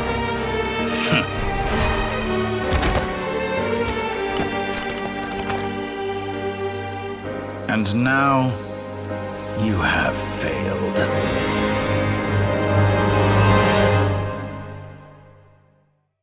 Sandrone! Now you see how fragile mechanical contraptions are. Just a gentle tap, and they fall to pieces. However keen of an inventor Sandrone may have been, her death spells the end of the formula that was running inside her body. Of course, I have to commend her for making it this far. As her colleague, I have to admire her stubborn tenacity. Now, it is time for you to take your place by my side. My count was interrupted, but the second chance I extended to you still stands. Once again, you are welcome to join me. By now, I'm sure you have gained a greater appreciation for the power and authority I wield. What is stopping you from embracing a new world of endless possibilities? Not in the mood to talk? As you wish. You seem less talkative than usual today. I'll change the topic to something more apropos. Sandrone was always like this, never trusting anyone, always so reluctant to share her research with them. Objectively speaking, she had her strengths. It is remarkable how she extracted and even optimized the world formula from so much data.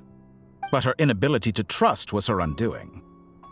Had she allowed someone else to monitor or run the formula for her, you might still have a chance at victory even now. But regrettably, she was a stubborn fool. As much as it pains me, she had to go. Dottore, maybe this is news to you, but people can change. Columbina surprised you when she escaped. And I think Sandrone would surprise you too. Change? You can twist the truth however you want, but I see it clear as day. You're the one who can't trust other people. Is that how you see me? By this point, what can you hope to do about it?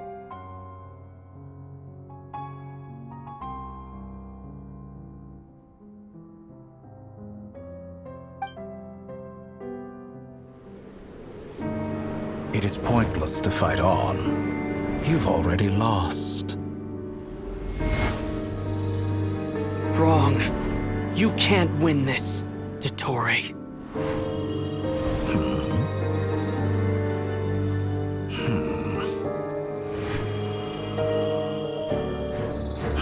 What?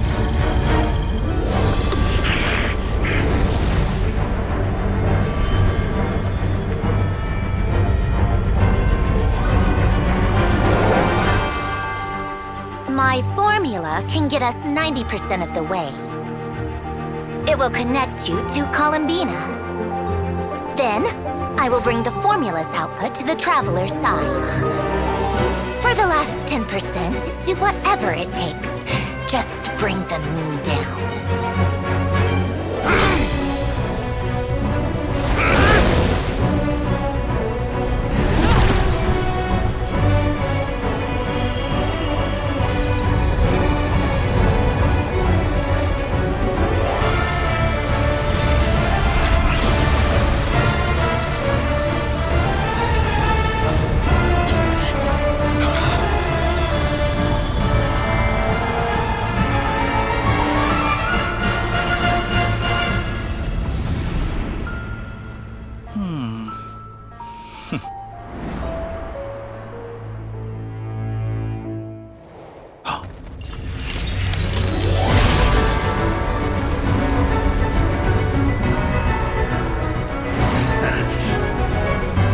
The moon will never be yours!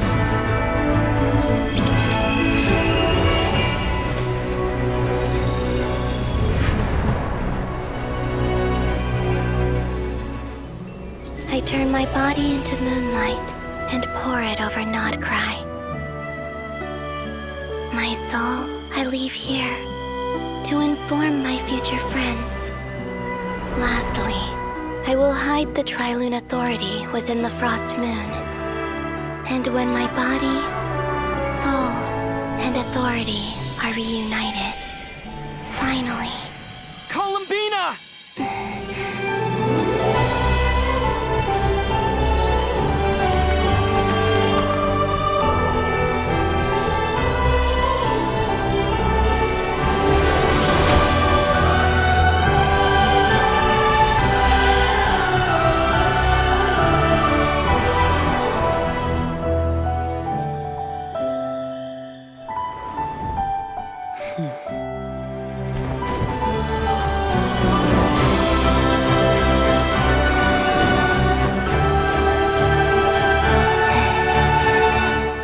It's been too long.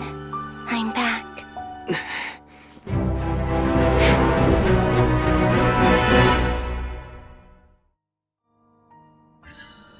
Stay focused on the battle, Traveler. What a touching reunion. Though I personally find myself repulsed by the sight of weaklings huddled together for war.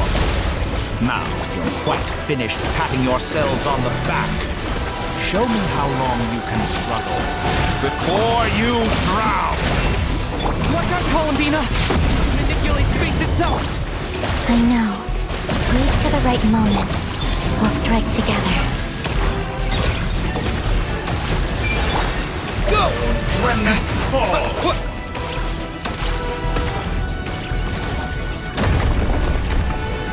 Did you honestly?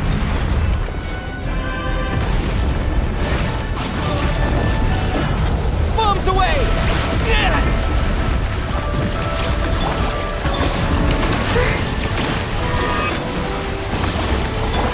Water jet! All the long years teach you.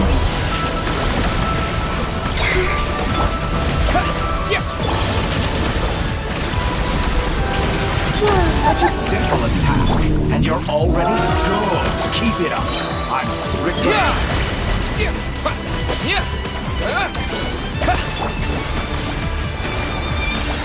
Enough! The best, like an ant in my palm.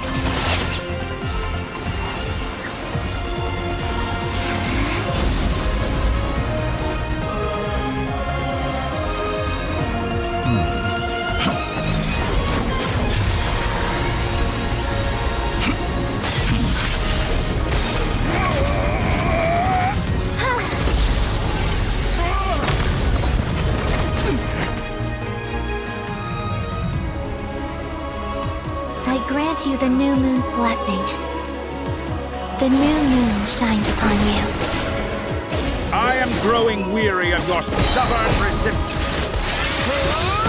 It's over, Dottore!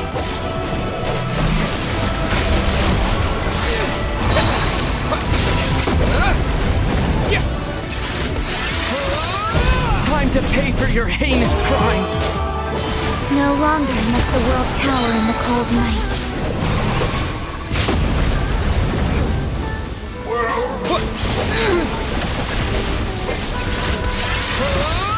Our future is... Let the moonlight dispel the darkness.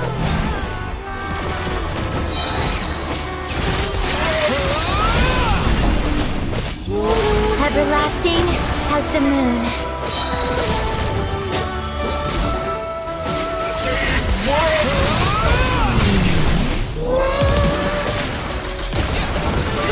Would you rather wallow in this rotten, decaying world?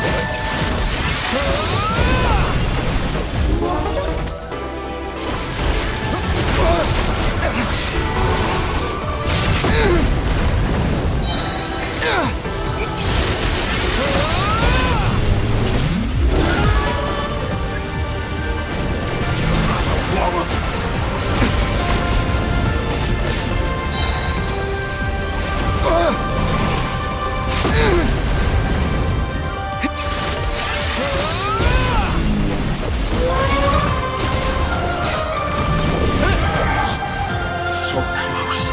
I was so close to the new... Willfully blind. How can you be so satisfied with your fate?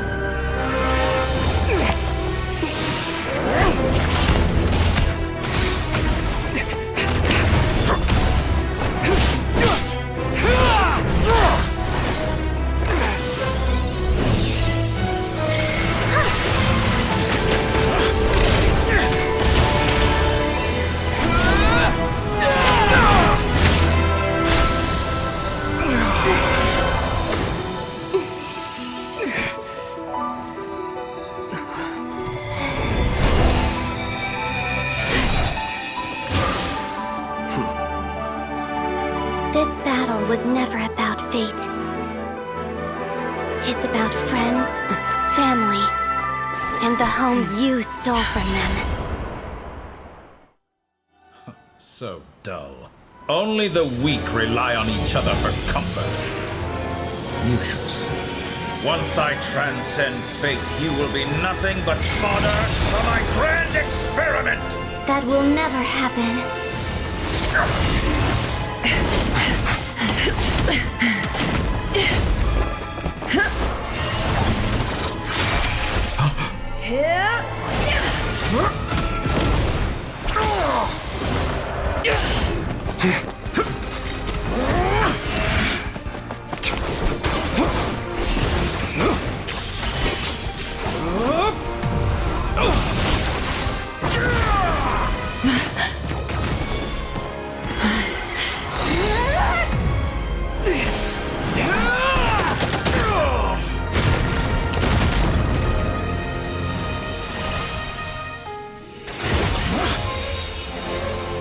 Today, the moon lights up this world once more!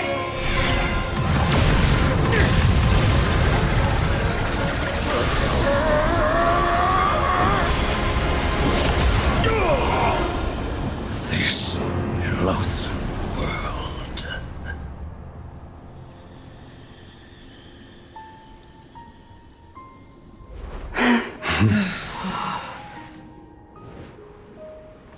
No, this world is our home.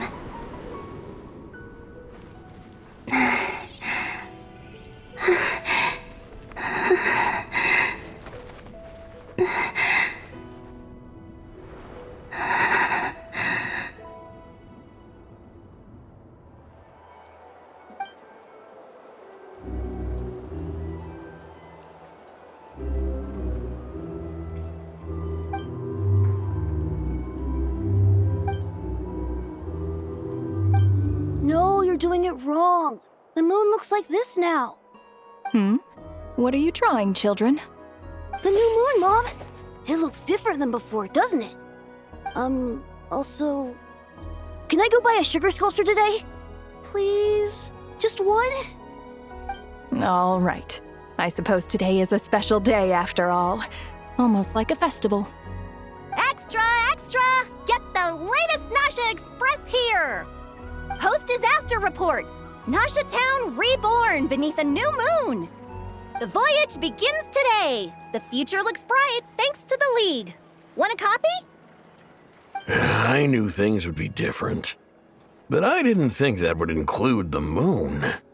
They say a new moon goddess has been born. A new moon goddess? Who's saying that? The Frost Moon Scions? I guess so. I'm not too clued up on the details. As far as I'm concerned, the moon's still in the sky and it's business as usual. Hey, since we've come all this way, shall we grab ourselves a free meal while we're here? Are you a convert now? Or are you just here for the free lunch? Oh, come on. What does it matter? After everything we've all just been through? That smells good. All right, that's it. I'm hungry. Time to eat. Come on! We gotta get there early, or there won't be any good spots left! Shh, keep it down. This is a residential area. What if people are still sleeping? Why is it so noisy outside? It's okay. Paimon was pretty much awake anyway. It's been so long since we last had a chance to relax, huh? Feels like time is moving slower than usual. What about you? Did you rest well? Still winding down from everything that's happened? Or are you wondering how our friends are doing? Or is it about what Dottore said to you? Okay, if you say so. But don't push yourself, alright? Let Paimon know if you need to talk. What we just went through was a lot. It's totally normal if you need some time to get back in your groove. Luanatar disappeared after Columbina came back. Apparently, she was part of Columbina's soul or something. Still, Paimon kind of misses Luanatar somehow. But anyway, you did great. So did Paimon. We all worked our butts off to contain this disaster, and in the end, we made it. So, chin up, Traveler. You should be proud of yourself. Hey! Don't poke fun. You should be glad that Paimon's growing as a person.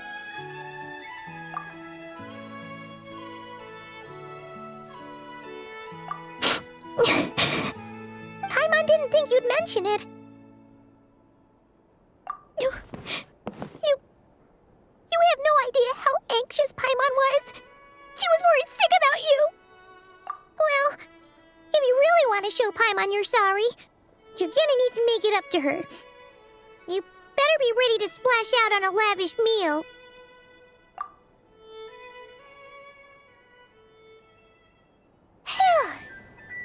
Okay. Paimon's full now. Huh? Oh, well... Hey there, Traveler and Paimon! Good morning! Morning, Yehuda! Here for some breakfast? Oh, I've already eaten. Just need some water. I was mostly worried you might forget what day it was today. So, I came over to remind you. Careful there, Paimon. Too much food will make you drowsy. Don't let anyone catch you hiding at the back and nodding off during the league meeting. You should probably be saying that to Aino. She's the baby of the group, if anyone. True. You know, I'm surprised that all these competing groups are actually coming together to try to solve things together. Definitely a first for Nod Krai. Well, nothing like a region-wide calamity to bring people together. After that, surely even the most self-interested people have to realize that going it alone isn't worth the risk, right? Try telling Boss Neff that. She's not exactly convinced that people are gonna get with the program. Really? But if she's so pessimistic about it, why'd she agree to be the Curatorium's representative in the league? Probably 'cause even though unity sounds like a pretty far-fetched idea, the benefits it would bring make it worth a shot. I think things will work out, though. I swear, Nod Krai feels like one big family now with everything that's happened. More than it used to, anyway. Paimon's with you on that one. And it seems like plenty of other people agree, too. Just listen to the bustling streets. All right. Everyone's been rebuilding these last 2 weeks, and the evacuees have been coming back in droves. Life's slowly returning back to normal. Which means my workload's probably gonna shoot back up. Were you about to head out? There's still some time before the ceremony begins, you know. Yeah, we were gonna take a stroll around the square and say hi to some friends first. Sounds good. See you later then. Please accept today's boon. Have a nice day. Are Paimon's eyes deceiving her? Or is that Inefa handing out food for the Frost Moon Scions? Hello there. Would you like a feast of the moon, along with some snacks of the day? So, what's new, Inefa? It was only a few days ago when we last saw you, but it looks like you've joined the Frost Moon Scions in that time. And Aino, too? What are you talking about, Paimon? We're just here to help, duh. In the wake of the disaster, it's all hands on deck. We responded to Lama's request for support. At times like these, the smallest good deed can inspire others and help them through the hard days ahead. And we're using eggs and heating tubes to make that a reality, in true Kromkake Crab Shop style! Inefa! Did you hear that? The Traveler said I did good. The Traveler! That's because it's true, I know. Proposal. If you can resist eating today's dessert, I will provide you with compliments, too. No way! Well, that proposal got shot down quickly. I need something to get me through the hard times, too, you know. Mom! Yes, dear. Go right ahead. Excuse me. Could I take a photo with the robot lady? She helped us get safely out of Nod Krai, and she helped us get back home, too. She's the best. Of course she is! And since I'm the whiz kid who built her, that makes me even better than best, right? But you stole my snacks, though. Oops. Shall we move to the open space near the center? The view there is better. Thank you! Aren't you the better pick for this job, Flint? You underestimate yourself yet again, Master Ilua. Not at all. I rarely come by Nasha Town. I don't know any of the big shots here. All in good time. Socializing is a step-by-step journey. But you're much further ahead on that road, aren't you? You're not seeing the full picture. You know the truth now. My friends do not understand my habits. There is no question about it. The Lightkeepers need a representative in the League. Someone who is upright, cares about other people, and can realize their self-worth through group action. You say it like you wouldn't make the cut. I am most flattered that you think I would. Sigh a little less, Master Ilua, and have more faith in yourself. All the Lightkeepers agree that you're a very promising young man. That is precisely why Starshina Nikita felt safe delegating such important work to you. I'm sure we all also agree that we would sooner die of dehydration than manage to wrangle anything out of you in a discussion. My apologies. I am not in the habit of bringing water with me when I go out. Whatever. I'll take the job. By the way, who else is part of this? Oh, it's quite the who's who of Nod Krai. There's the Moon Chanter of the Frost Moon Scions, the boss of the Curatorium of Secrets, a representative of the Voynich Guild, and even someone from the adorable Krumkake craft shop. I'm sure you will find speaking with them to be a genuine pleasure. If you say so. I've never done this work before, so I'm honestly a little scared of making mistakes. But I'll do it. Not only is it our duty as Lightkeepers, but because I want to make Nod Krai a more welcoming place. An admirable attitude to take. The beacons are lit, Ilua. We're but one step away from breaking through the blizzard. We have the chance to band together and build our shared homeland into an Elysium. This is unprecedented for Nod Krai. An opportunity not to be missed. Yeah. You're right. I'll do my best.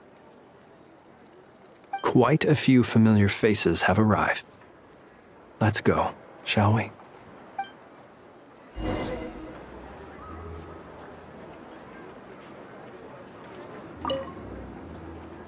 You look so cool when you fly, Miss Robot, and when you use your spear, too! And even though you took my snacks, it's pretty cool that you can build stuff like this. You've got so many inventions. It's amazing! Also... Micah, we need to go now. 1 second! Please take this feast of the moon, as well as some snacks. Share them with your mother and your lovely family.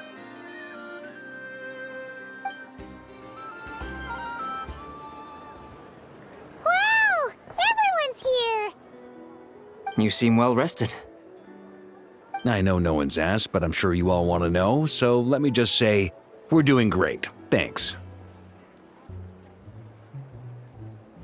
Well, great, but not perfect. I'm starting to lose my mind from boredom. Can't drink a drop of alcohol while I'm waiting for my wounds to heal. I'm sure you had a sneaky swig or two. Wait, how'd you find out? I'm sure you must be missing Mondstadt after all these years away, Grandmaster. Yeah, you could say that again.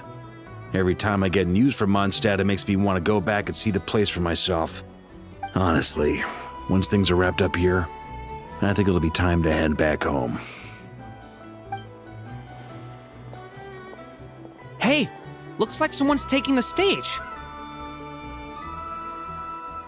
Can everyone see okay? Anyone need a boost? I'll just listen from the back. It's fine. You're taking this pretty seriously, huh, Durin?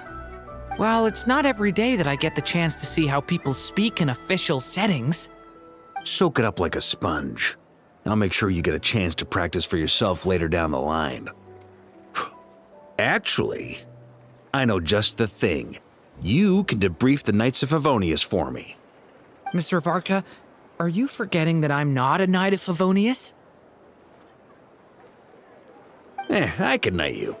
Any particular title you'd like? Is he joking? I really can't tell.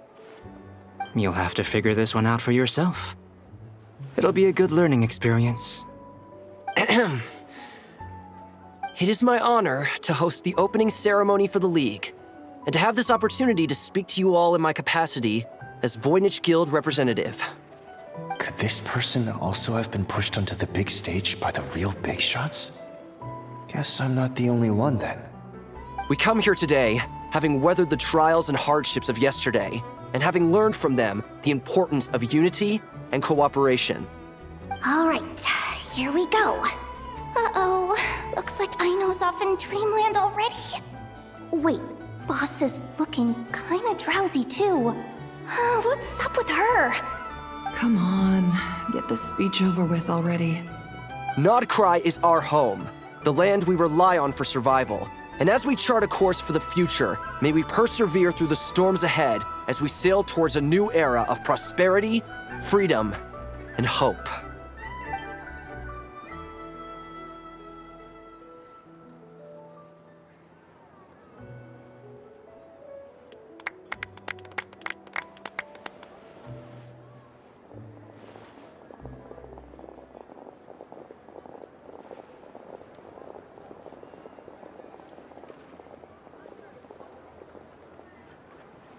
Looks like we'll have more opportunities to visit each other going forward.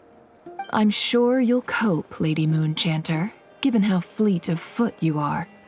Unfortunately, I suspect I'll be too busy at the curatorium to act as your host.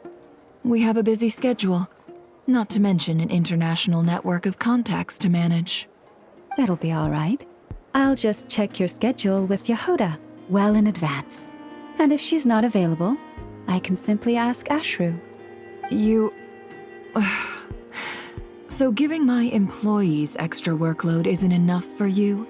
You're really going to drag my cat into this too? I thought you'd approve. Aren't you forever increasing your employees' workloads? That's a bold statement. Are all the Frost Moon Scions feeling more audacious now that your moon goddess has returned? Columbina's return has brought joy to all who care about her. That includes both you and me.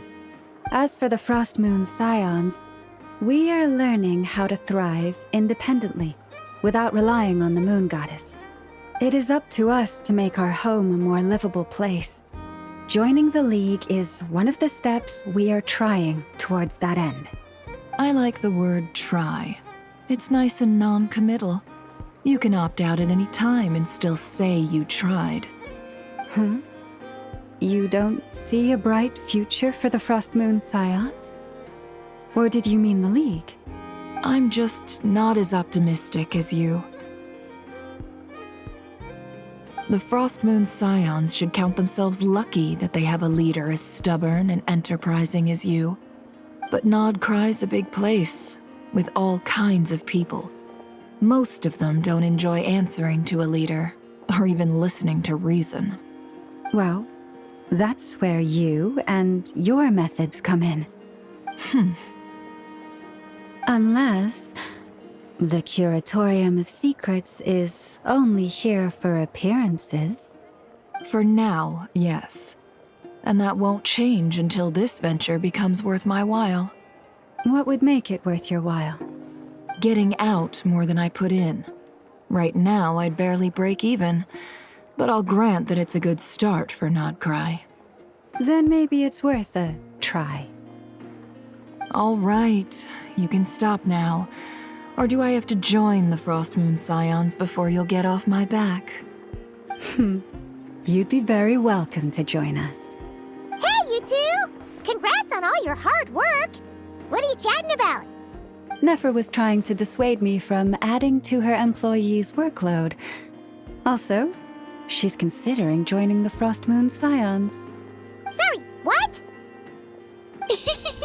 Your conversations are always the most interesting. Would you two care to join me for some tea before heading to your next destination?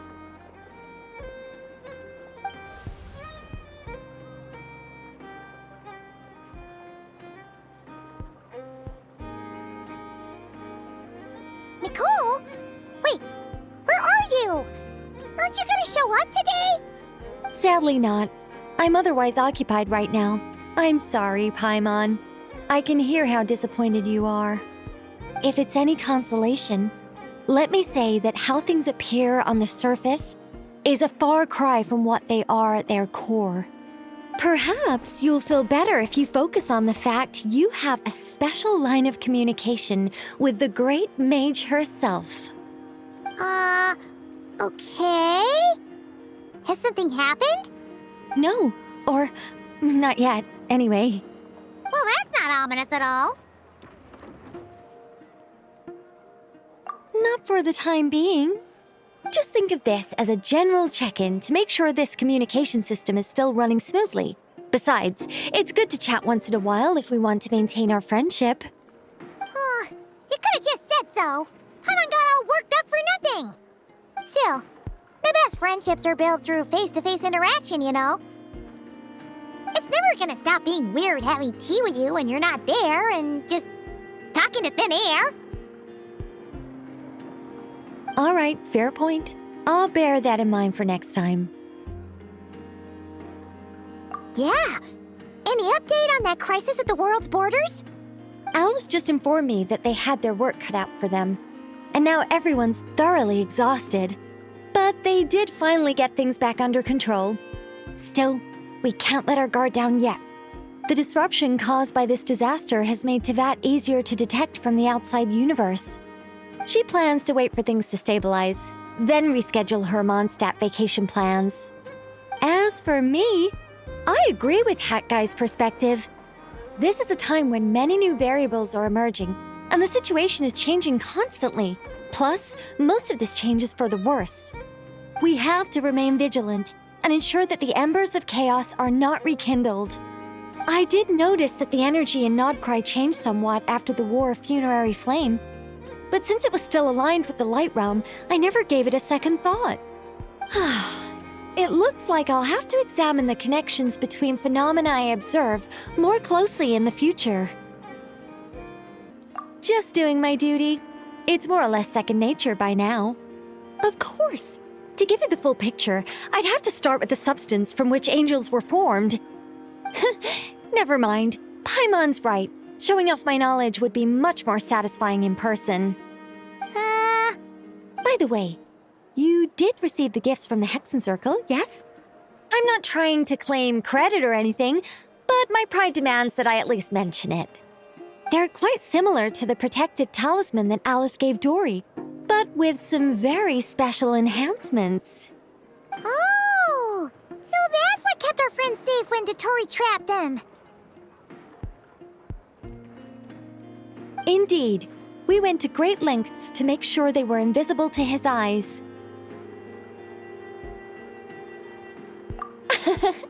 I'm so happy they came in handy. Still, not fishing for gratitude, by the way.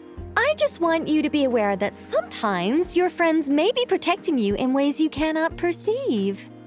Anyway, I'll contact you if anything else crops up. If not, you know what they say, no news is good news. Oh, my angelic instincts are tingling. They say you should head to the docks next. Your friends are about to board their ship home.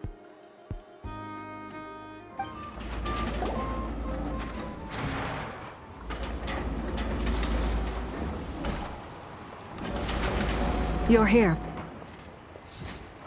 You're here too, Hat Guy. Are you heading back together? No. I'm bound for Sumeru, and she for Fontaine.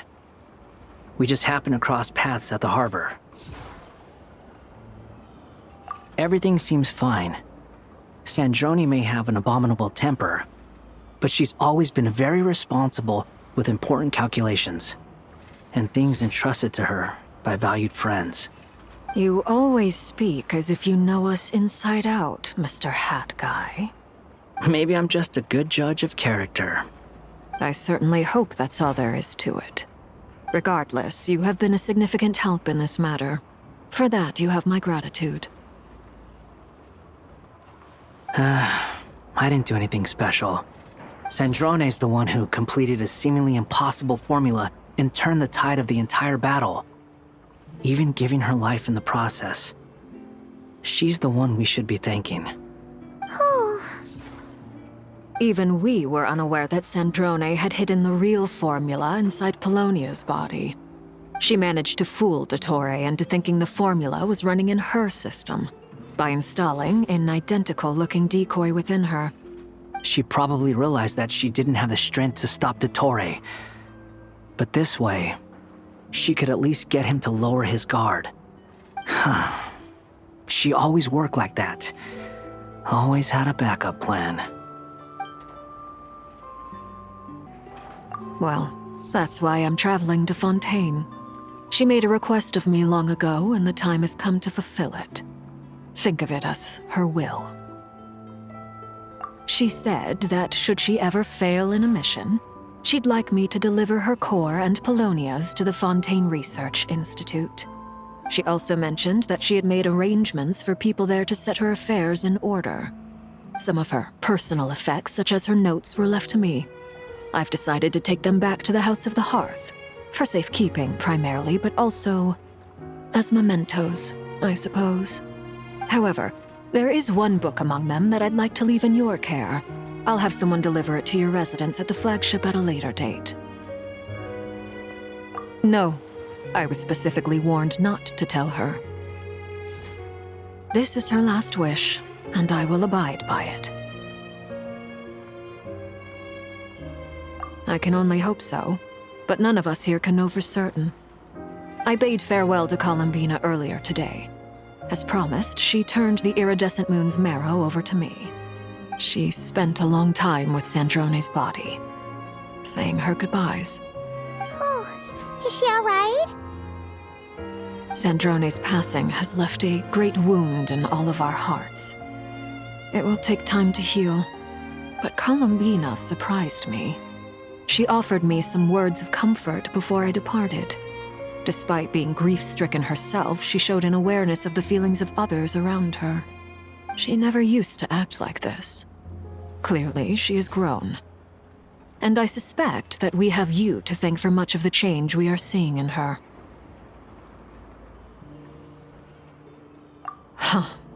After these recent events, the Tsaritsa has revoked the Pale Star Edict. Snezhnaya now realizes that the arrest warrant for Columbina was just a ploy by Dottore, who coveted her powers. I shall return to Nod Krai to see her as soon as I find the time. I hope that from now on, she too will explore more of the world. Columbina Hyposelenia's journey is only beginning. My ship is here. Traveler, Paimon, we shall meet again. You too, Hat Guy. What are you still bumming around for? Isn't Columbina waiting for you? I thought today was the day you'd agreed with her to go find out the truth about your sibling.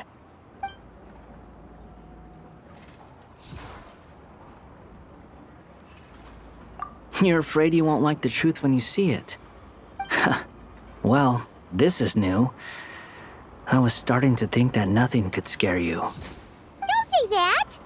Wouldn't you be if you were in this situation? Fair point. But I'd say I have more experience facing up to unpleasant truths than the Traveler. They say blood's thicker than water. I know how much you need your family back. More than you need any of your friends. And I'm sure that all your real friends understand that too. No matter what the truth turns out to be, they will stick by you and support you, whatever decision you make. Finding the truth is important. But more important still is what you choose to do once you've found it. At least, that's the life lesson I've learned from my experience, grappling with the truth. What? Now that Dottore's dead and gone? A little, I guess. But it hasn't solved everything. Maybe I regret not getting to end his life with my own hands. Or maybe it's something else. But for whatever reason, I still feel like I have a chip on my shoulder. Either way, I'm going back to Sumeru. Lesser Lord Kusanali is gonna need help dealing with all the chaos Dottore left in his wake. Not just from this incident, but everything he did in the past, too. You should continue with your journey, as you've always done. Who knows? Maybe we'll meet again someplace else. So, what should we do now? If you want to explore a bit more to steady those nerves, Paimon's game! After all, when Columbina said she knew where your ship was hidden, Paimon promised to give you two some alone time with the truth.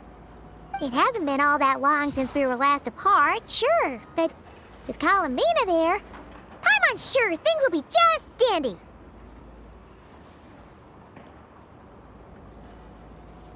Ain't no biggie.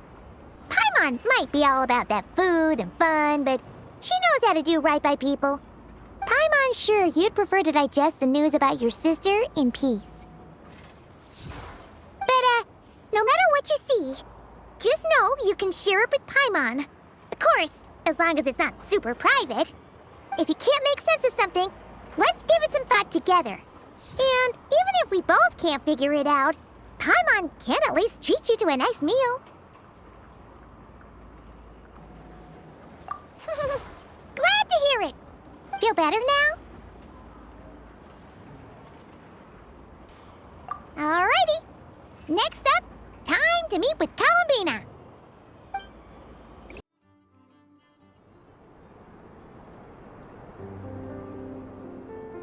Columbina, we're here!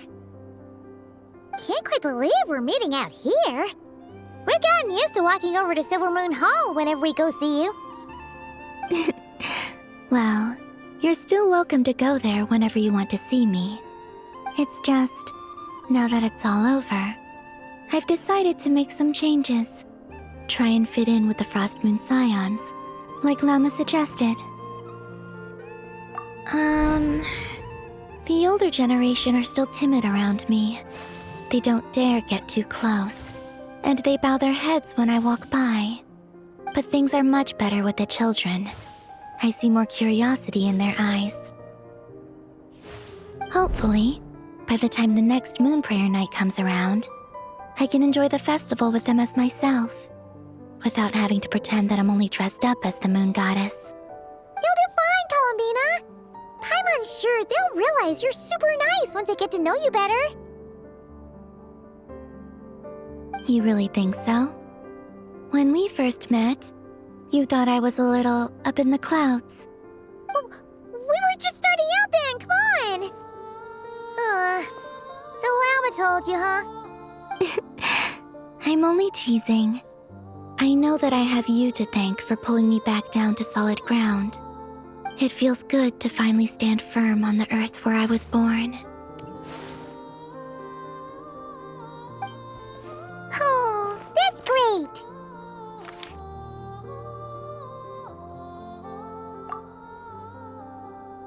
Thank you. I'll make sure not to lose it this time. Well then, are you ready? Lumine, what happened to our spaceship back then? Why did you leave? It's time to learn the truth at last. Ready as I'll ever be. Good. Then let me open the way for you.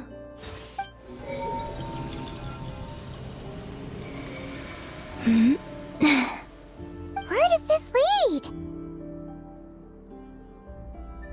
To our shared destination. Huh?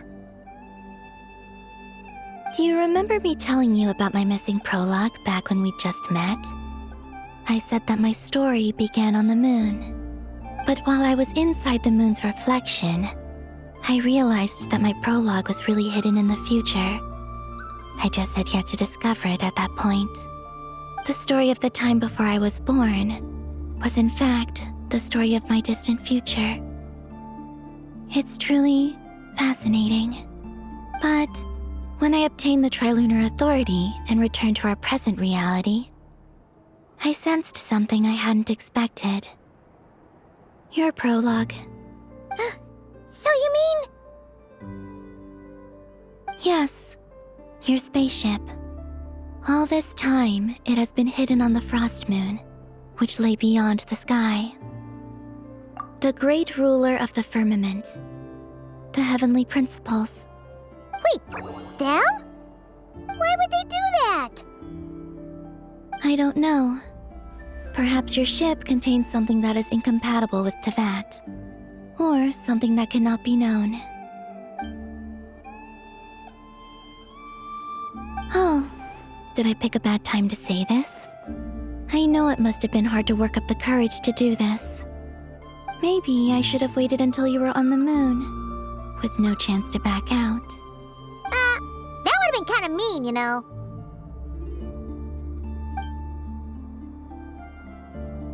Take me there. Oh? Whatever is hiding in that ship, it belongs to me and Lumine. Those memories belong to us. No one else has the right to decide whether I should or shouldn't know about it. Not even the heavenly principles. Very well. Then let's go. You two take care, alright? And don't forget to come back soon! Rest assured, Paimon. We will. Traveler, after you. Thinking about the story that we'll find hidden on the moon? Yes, and hoping that it has a happy ending. Stories like that don't exist, you know? You don't believe in happy endings? I don't believe in endings.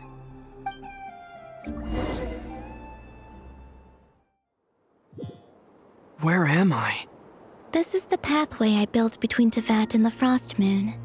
The moon is very far away from us, so it could be a long journey.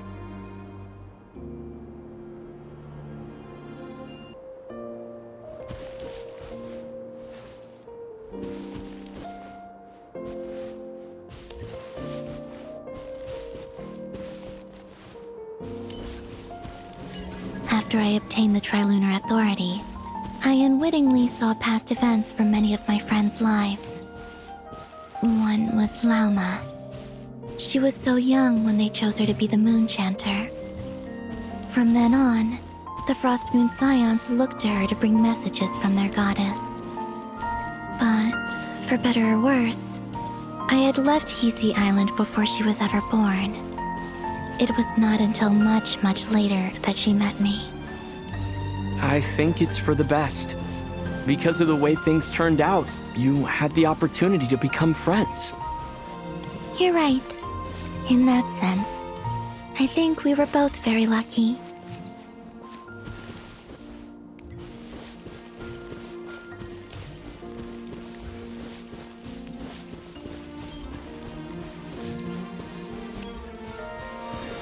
Oh, and about that mage, Nicole. I only recently learned that she has lived in Teyvat since the time of the Three Moon Sisters. The Moon Goddesses always had a good relationship with the angels. I suppose our friendship continues that tradition.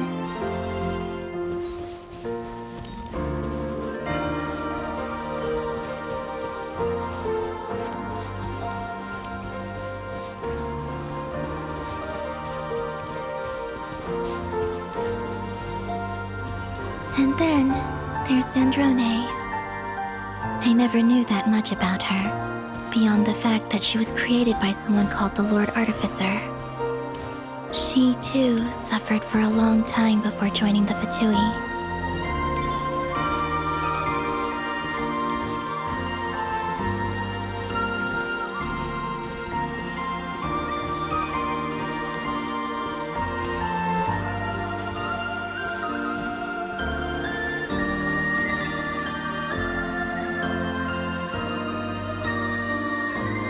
How I wish I could talk to her again. Even if only to hear her say nasty things to me.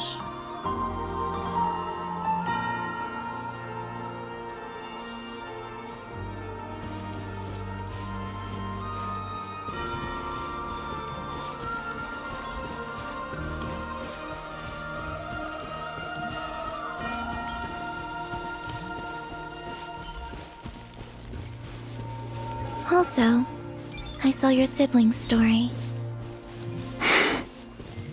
I'm afraid I didn't see much. It seems that she rarely came to the surface, where the moonlight shines. But I did notice that back when you first set out on your journey, she would often appear nearby, gazing at you from afar with a guilty look in her eyes. Lumine. Let us speak no more of the past. I probably shouldn't reveal so much about my friends. It's not my place. Let the moonlight carry us forth. We are very close now.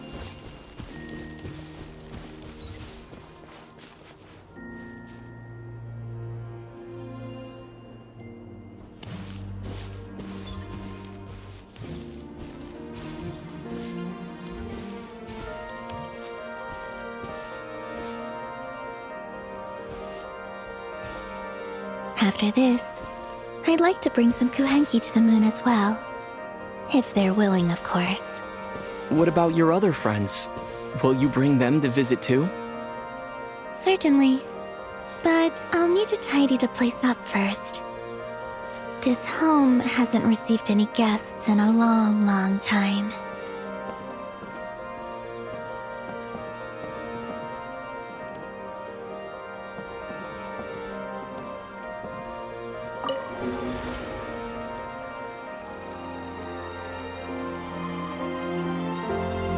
I remember writing something similar with you on Moon Prayer Night. I believe it was called... Dodoko's Whirligig. Yes, that was it. You asked me if I was afraid to return to the moon, and I said that I was. The idea that I had gained something precious, only to lose it so quickly.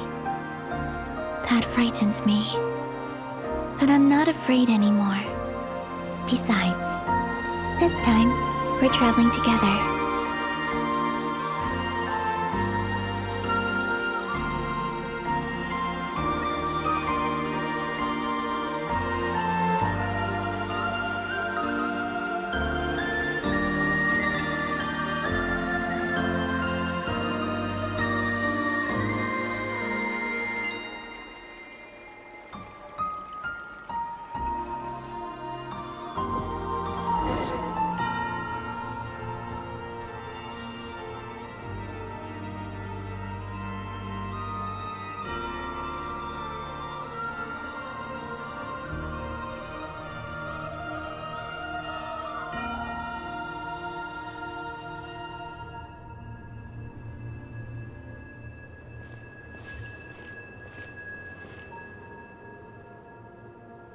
We're here.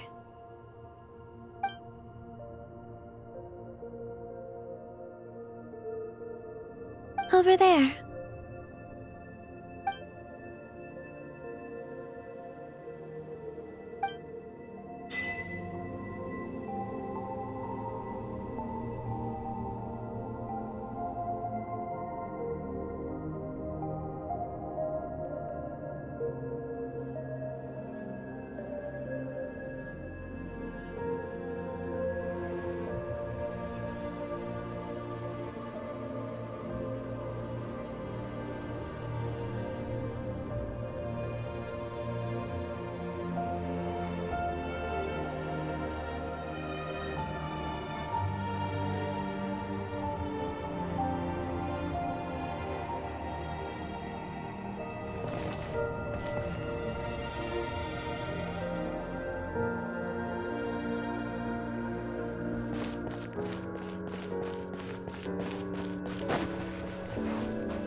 Our spaceship. It's huge. I suppose that the moon is the only place one could hide it. It'll be alright. Huh? The way you feel in this moment, I went through it too, on Moon Prayer Night. The door was right in front of me, but I struggled to find the courage to step through. Solitude for me once meant living a life in which even I was absent. Before I met you, that was the only life I knew. But that night, solitude meant throwing away the life I had gained after meeting all of you. Columbina. Go. Retrieve the part of your life that was once lost. Trust me, you will lose nothing by doing so. Look, Teyvat is right there. All of our friends are down there, waiting for us. You're right. Thanks, Columbina.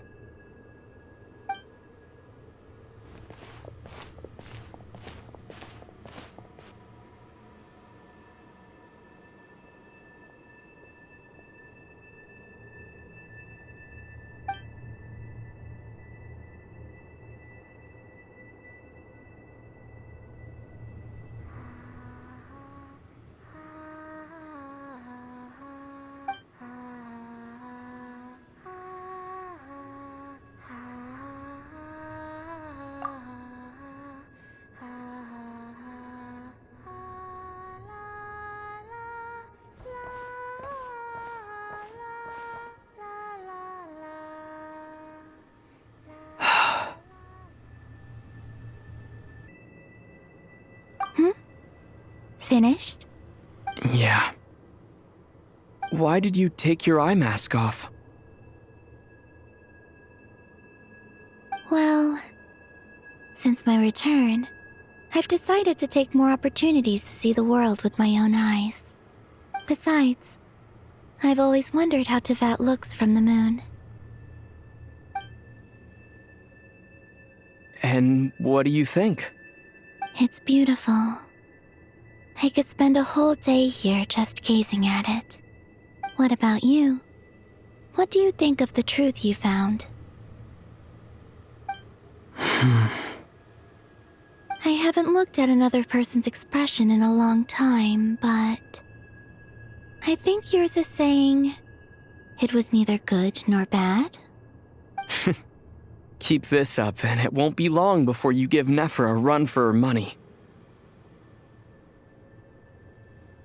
Oh, I don't think that's going to happen. I'm much more used to sensing what's going on around me with Kuvaki. I think I'll save my eyes for seeing special moments I really want to remember. I read the spaceship's flight logs. I always assumed that this was my first time in Teyvat. I thought that Lumine and I must have been hibernating in space for centuries on end. But the logs show that our spaceship flew over the skies of Teyvat once before. A long, long time ago. Flew over? So you didn't land? No, the ship barely came to a stop before flying on again. After that, it continued traveling through space for a long time. Some of the data is corrupted, but I suspect that it kept flying for thousands of years. It was only after that that the ship made a forced landing in Nod Krai. When Lumine found me, she came from outside the ship. Could this mean that she left the ship long before I did? Maybe even during our first pass over Teyvat. Are you alright? Yes, I can feel that the truth is coming together, one small piece at a time. I remember Lumine telling me that when she first arrived in Conria, she could not recall the past. So this might be something that even she doesn't know. Here, I made some space for you. Your mind must be racing, and this seems like the perfect place to relax and clear your head. Oh, wait, there's one more thing. What is it? Wait here a moment.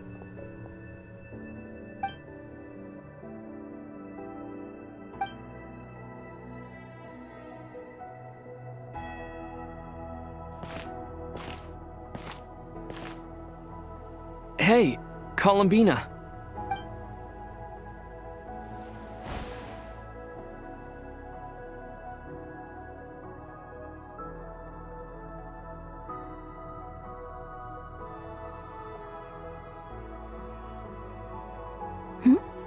Is that a new outfit? An old one, technically. It's been in a cabinet inside the ship this whole time. It's a matching pair with Lumine's. She always liked this set more. Huh. I don't think there's a huge difference. Really? Yes, it's still the same you. You're the same person, no matter what clothes you wear. Only Columbina would make an observation like that. Traveler, do you consider Tevat your home? Home is wherever Lumine is. But then after all the time I've spent here, and everything I've been through, yes, I'd say it's my home. Would you change your answer if Tevat changed appearance? I mean, if the truth about Tevat turned out to be different than what you thought. I don't know, but I don't think so. The truth is not what matters most to me about Tevat. When I was first born, I longed for a home. And when you get something before you're mature enough to understand the world, you just take it at face value. I thought that a home was a transaction. You give me what I want, and I'll do the same for you. But you and your friends taught me what a true home should look like. You never asked for anything, yet you gave so generously to me. That's because your friendship matters to us. It was worth it. In the past, I thought that my birth in Nod Krai must have been a mistake. But after journeying to the distant past where the story began, I realized that it was I who chose Nod Krai to be my future home. Now, I am glad that I made that choice. I'm sure your friends are just as glad. In fact, I intend to make the same choice today as I did back then. What do you mean? Well, I've given the Eternal Moon's marrow to Lauma, and the Iridescent Moon's marrow to Arlecchino. And now, I shall return my Kuvagi to Nod Krai again, that it may continue to protect my chosen home. Wait, but what about your body? Oh, are you worried that I'll disappear again? I won't. Not this time. The Frost Moon has now entered the fall sky, and I am the Tri-Lune Goddess. I am only returning to Nod Krai the part of me that it needs. I am giving what I can, because my home is worth it. Oh, and I have something for you, too. For me? Yes. Come closer.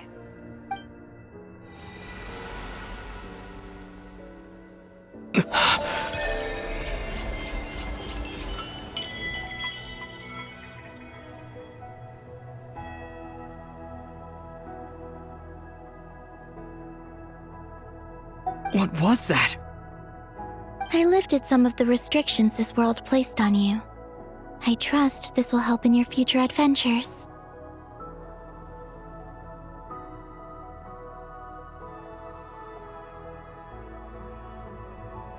My power.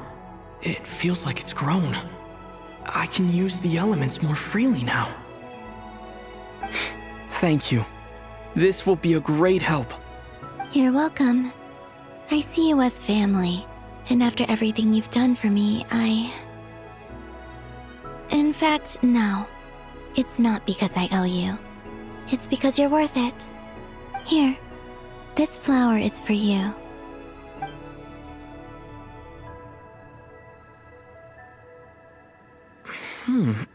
Isn't this a moon prayer blossom? Yes. Don't worry. You will never see these flowers lose their color again. I'm finally discovering the joy of giving. How I wish I'd learned this sooner. Hey, better late than never. What are you thinking about now? Why don't you take a guess? You get 1 shot. I don't think I'll get it in one guess. But I'm sure it's a happy thought. That's kind of a sneaky answer. I can't say you got it wrong. Down into that, the moon seems so far away. I felt it might always lie beyond my reach. But on the moon, everything feels so close by. The haze that once enshrouded the skies has finally been dispersed. I feel like a traveler on a winter's night, starting a new chapter in my tale by the warmth of a bonfire. I don't have a lot of luggage, but I do have a lot of hope for the future. Well, what's next? Next? To start with, I want to stay here just a little longer. After that, let's return home and continue our journey.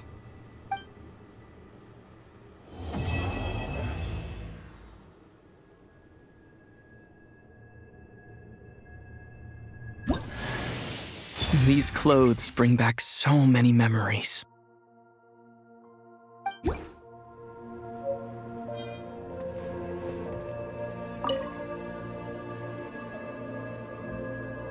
The journey goes on, for you and for me.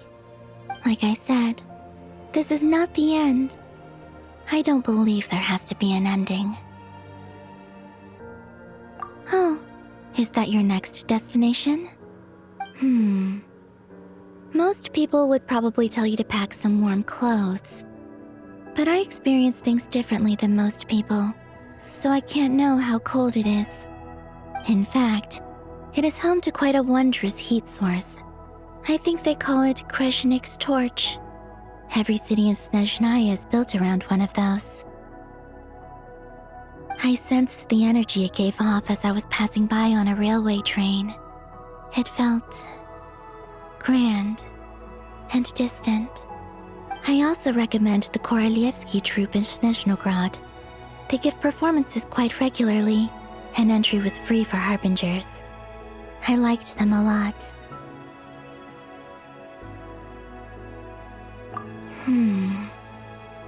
Ice cold and sharp. Crystal clear in some ways, yet profoundly unfathomable in others. Like the thick layer of ice on top of a frozen lake. That's just the impression that Tsaritsa gives me. I was never able to glimpse what truly lies beneath that icy exterior. In fact, I don't think the people of Snezhnaya even know what kind of power their god wields. Maybe that's because the Tsaritsa herself has never acknowledged, nor accepted that power. There's Regrator, the Rooster, and the Jester. Between them, they control a lot of what happens in Snezhnaya, but I can never wrap my head around how exactly power is split between them. I just know they are each responsible for many specific domains. I noticed that the Rooster and Regrator often appear to get along on the surface, while working against each other in secret, and theirs is not a friendly rivalry. But I wasn't particularly interested, so I tended to keep my distance. Now that I think about it, the term Mistelton often seemed to come up in connection with Project Stuja. Once things settle down in Nod Krai, I'd like to explore the world beyond Snezhnaya. You've told me so many stories about the other places you've been to, and all the friends you've made there. I'm curious to visit those nations and see them for myself. It would also help me learn more about the journey that has made you into the person you are today. Okay. As you continue on your journey, don't forget to gaze up at the moon once in a while. It is, after all, no longer an illusion. It shall cast down its true moonlight, connecting us in truth. to Jean, acting Grand Master of the Knights of Favonius. Ugh, this preamble is such a pain to write. It's probably high time we got rid of this acting business. I trust that Dern has updated you all on recent events. Hope we didn't worry you too much. The good news is, we managed to come together and put a stop to the Doctor's evil schemes. With that, I think it's safe to say that Nod Krai is finally out of the woods. As for the Fatui, not counting the damselette, aka the Moon Goddess, who has left their organization, we found ourselves allied in this instance with both the Knave and Marionette. May she rest in peace. As ever, we find ourselves better off for making friends rather than enemies.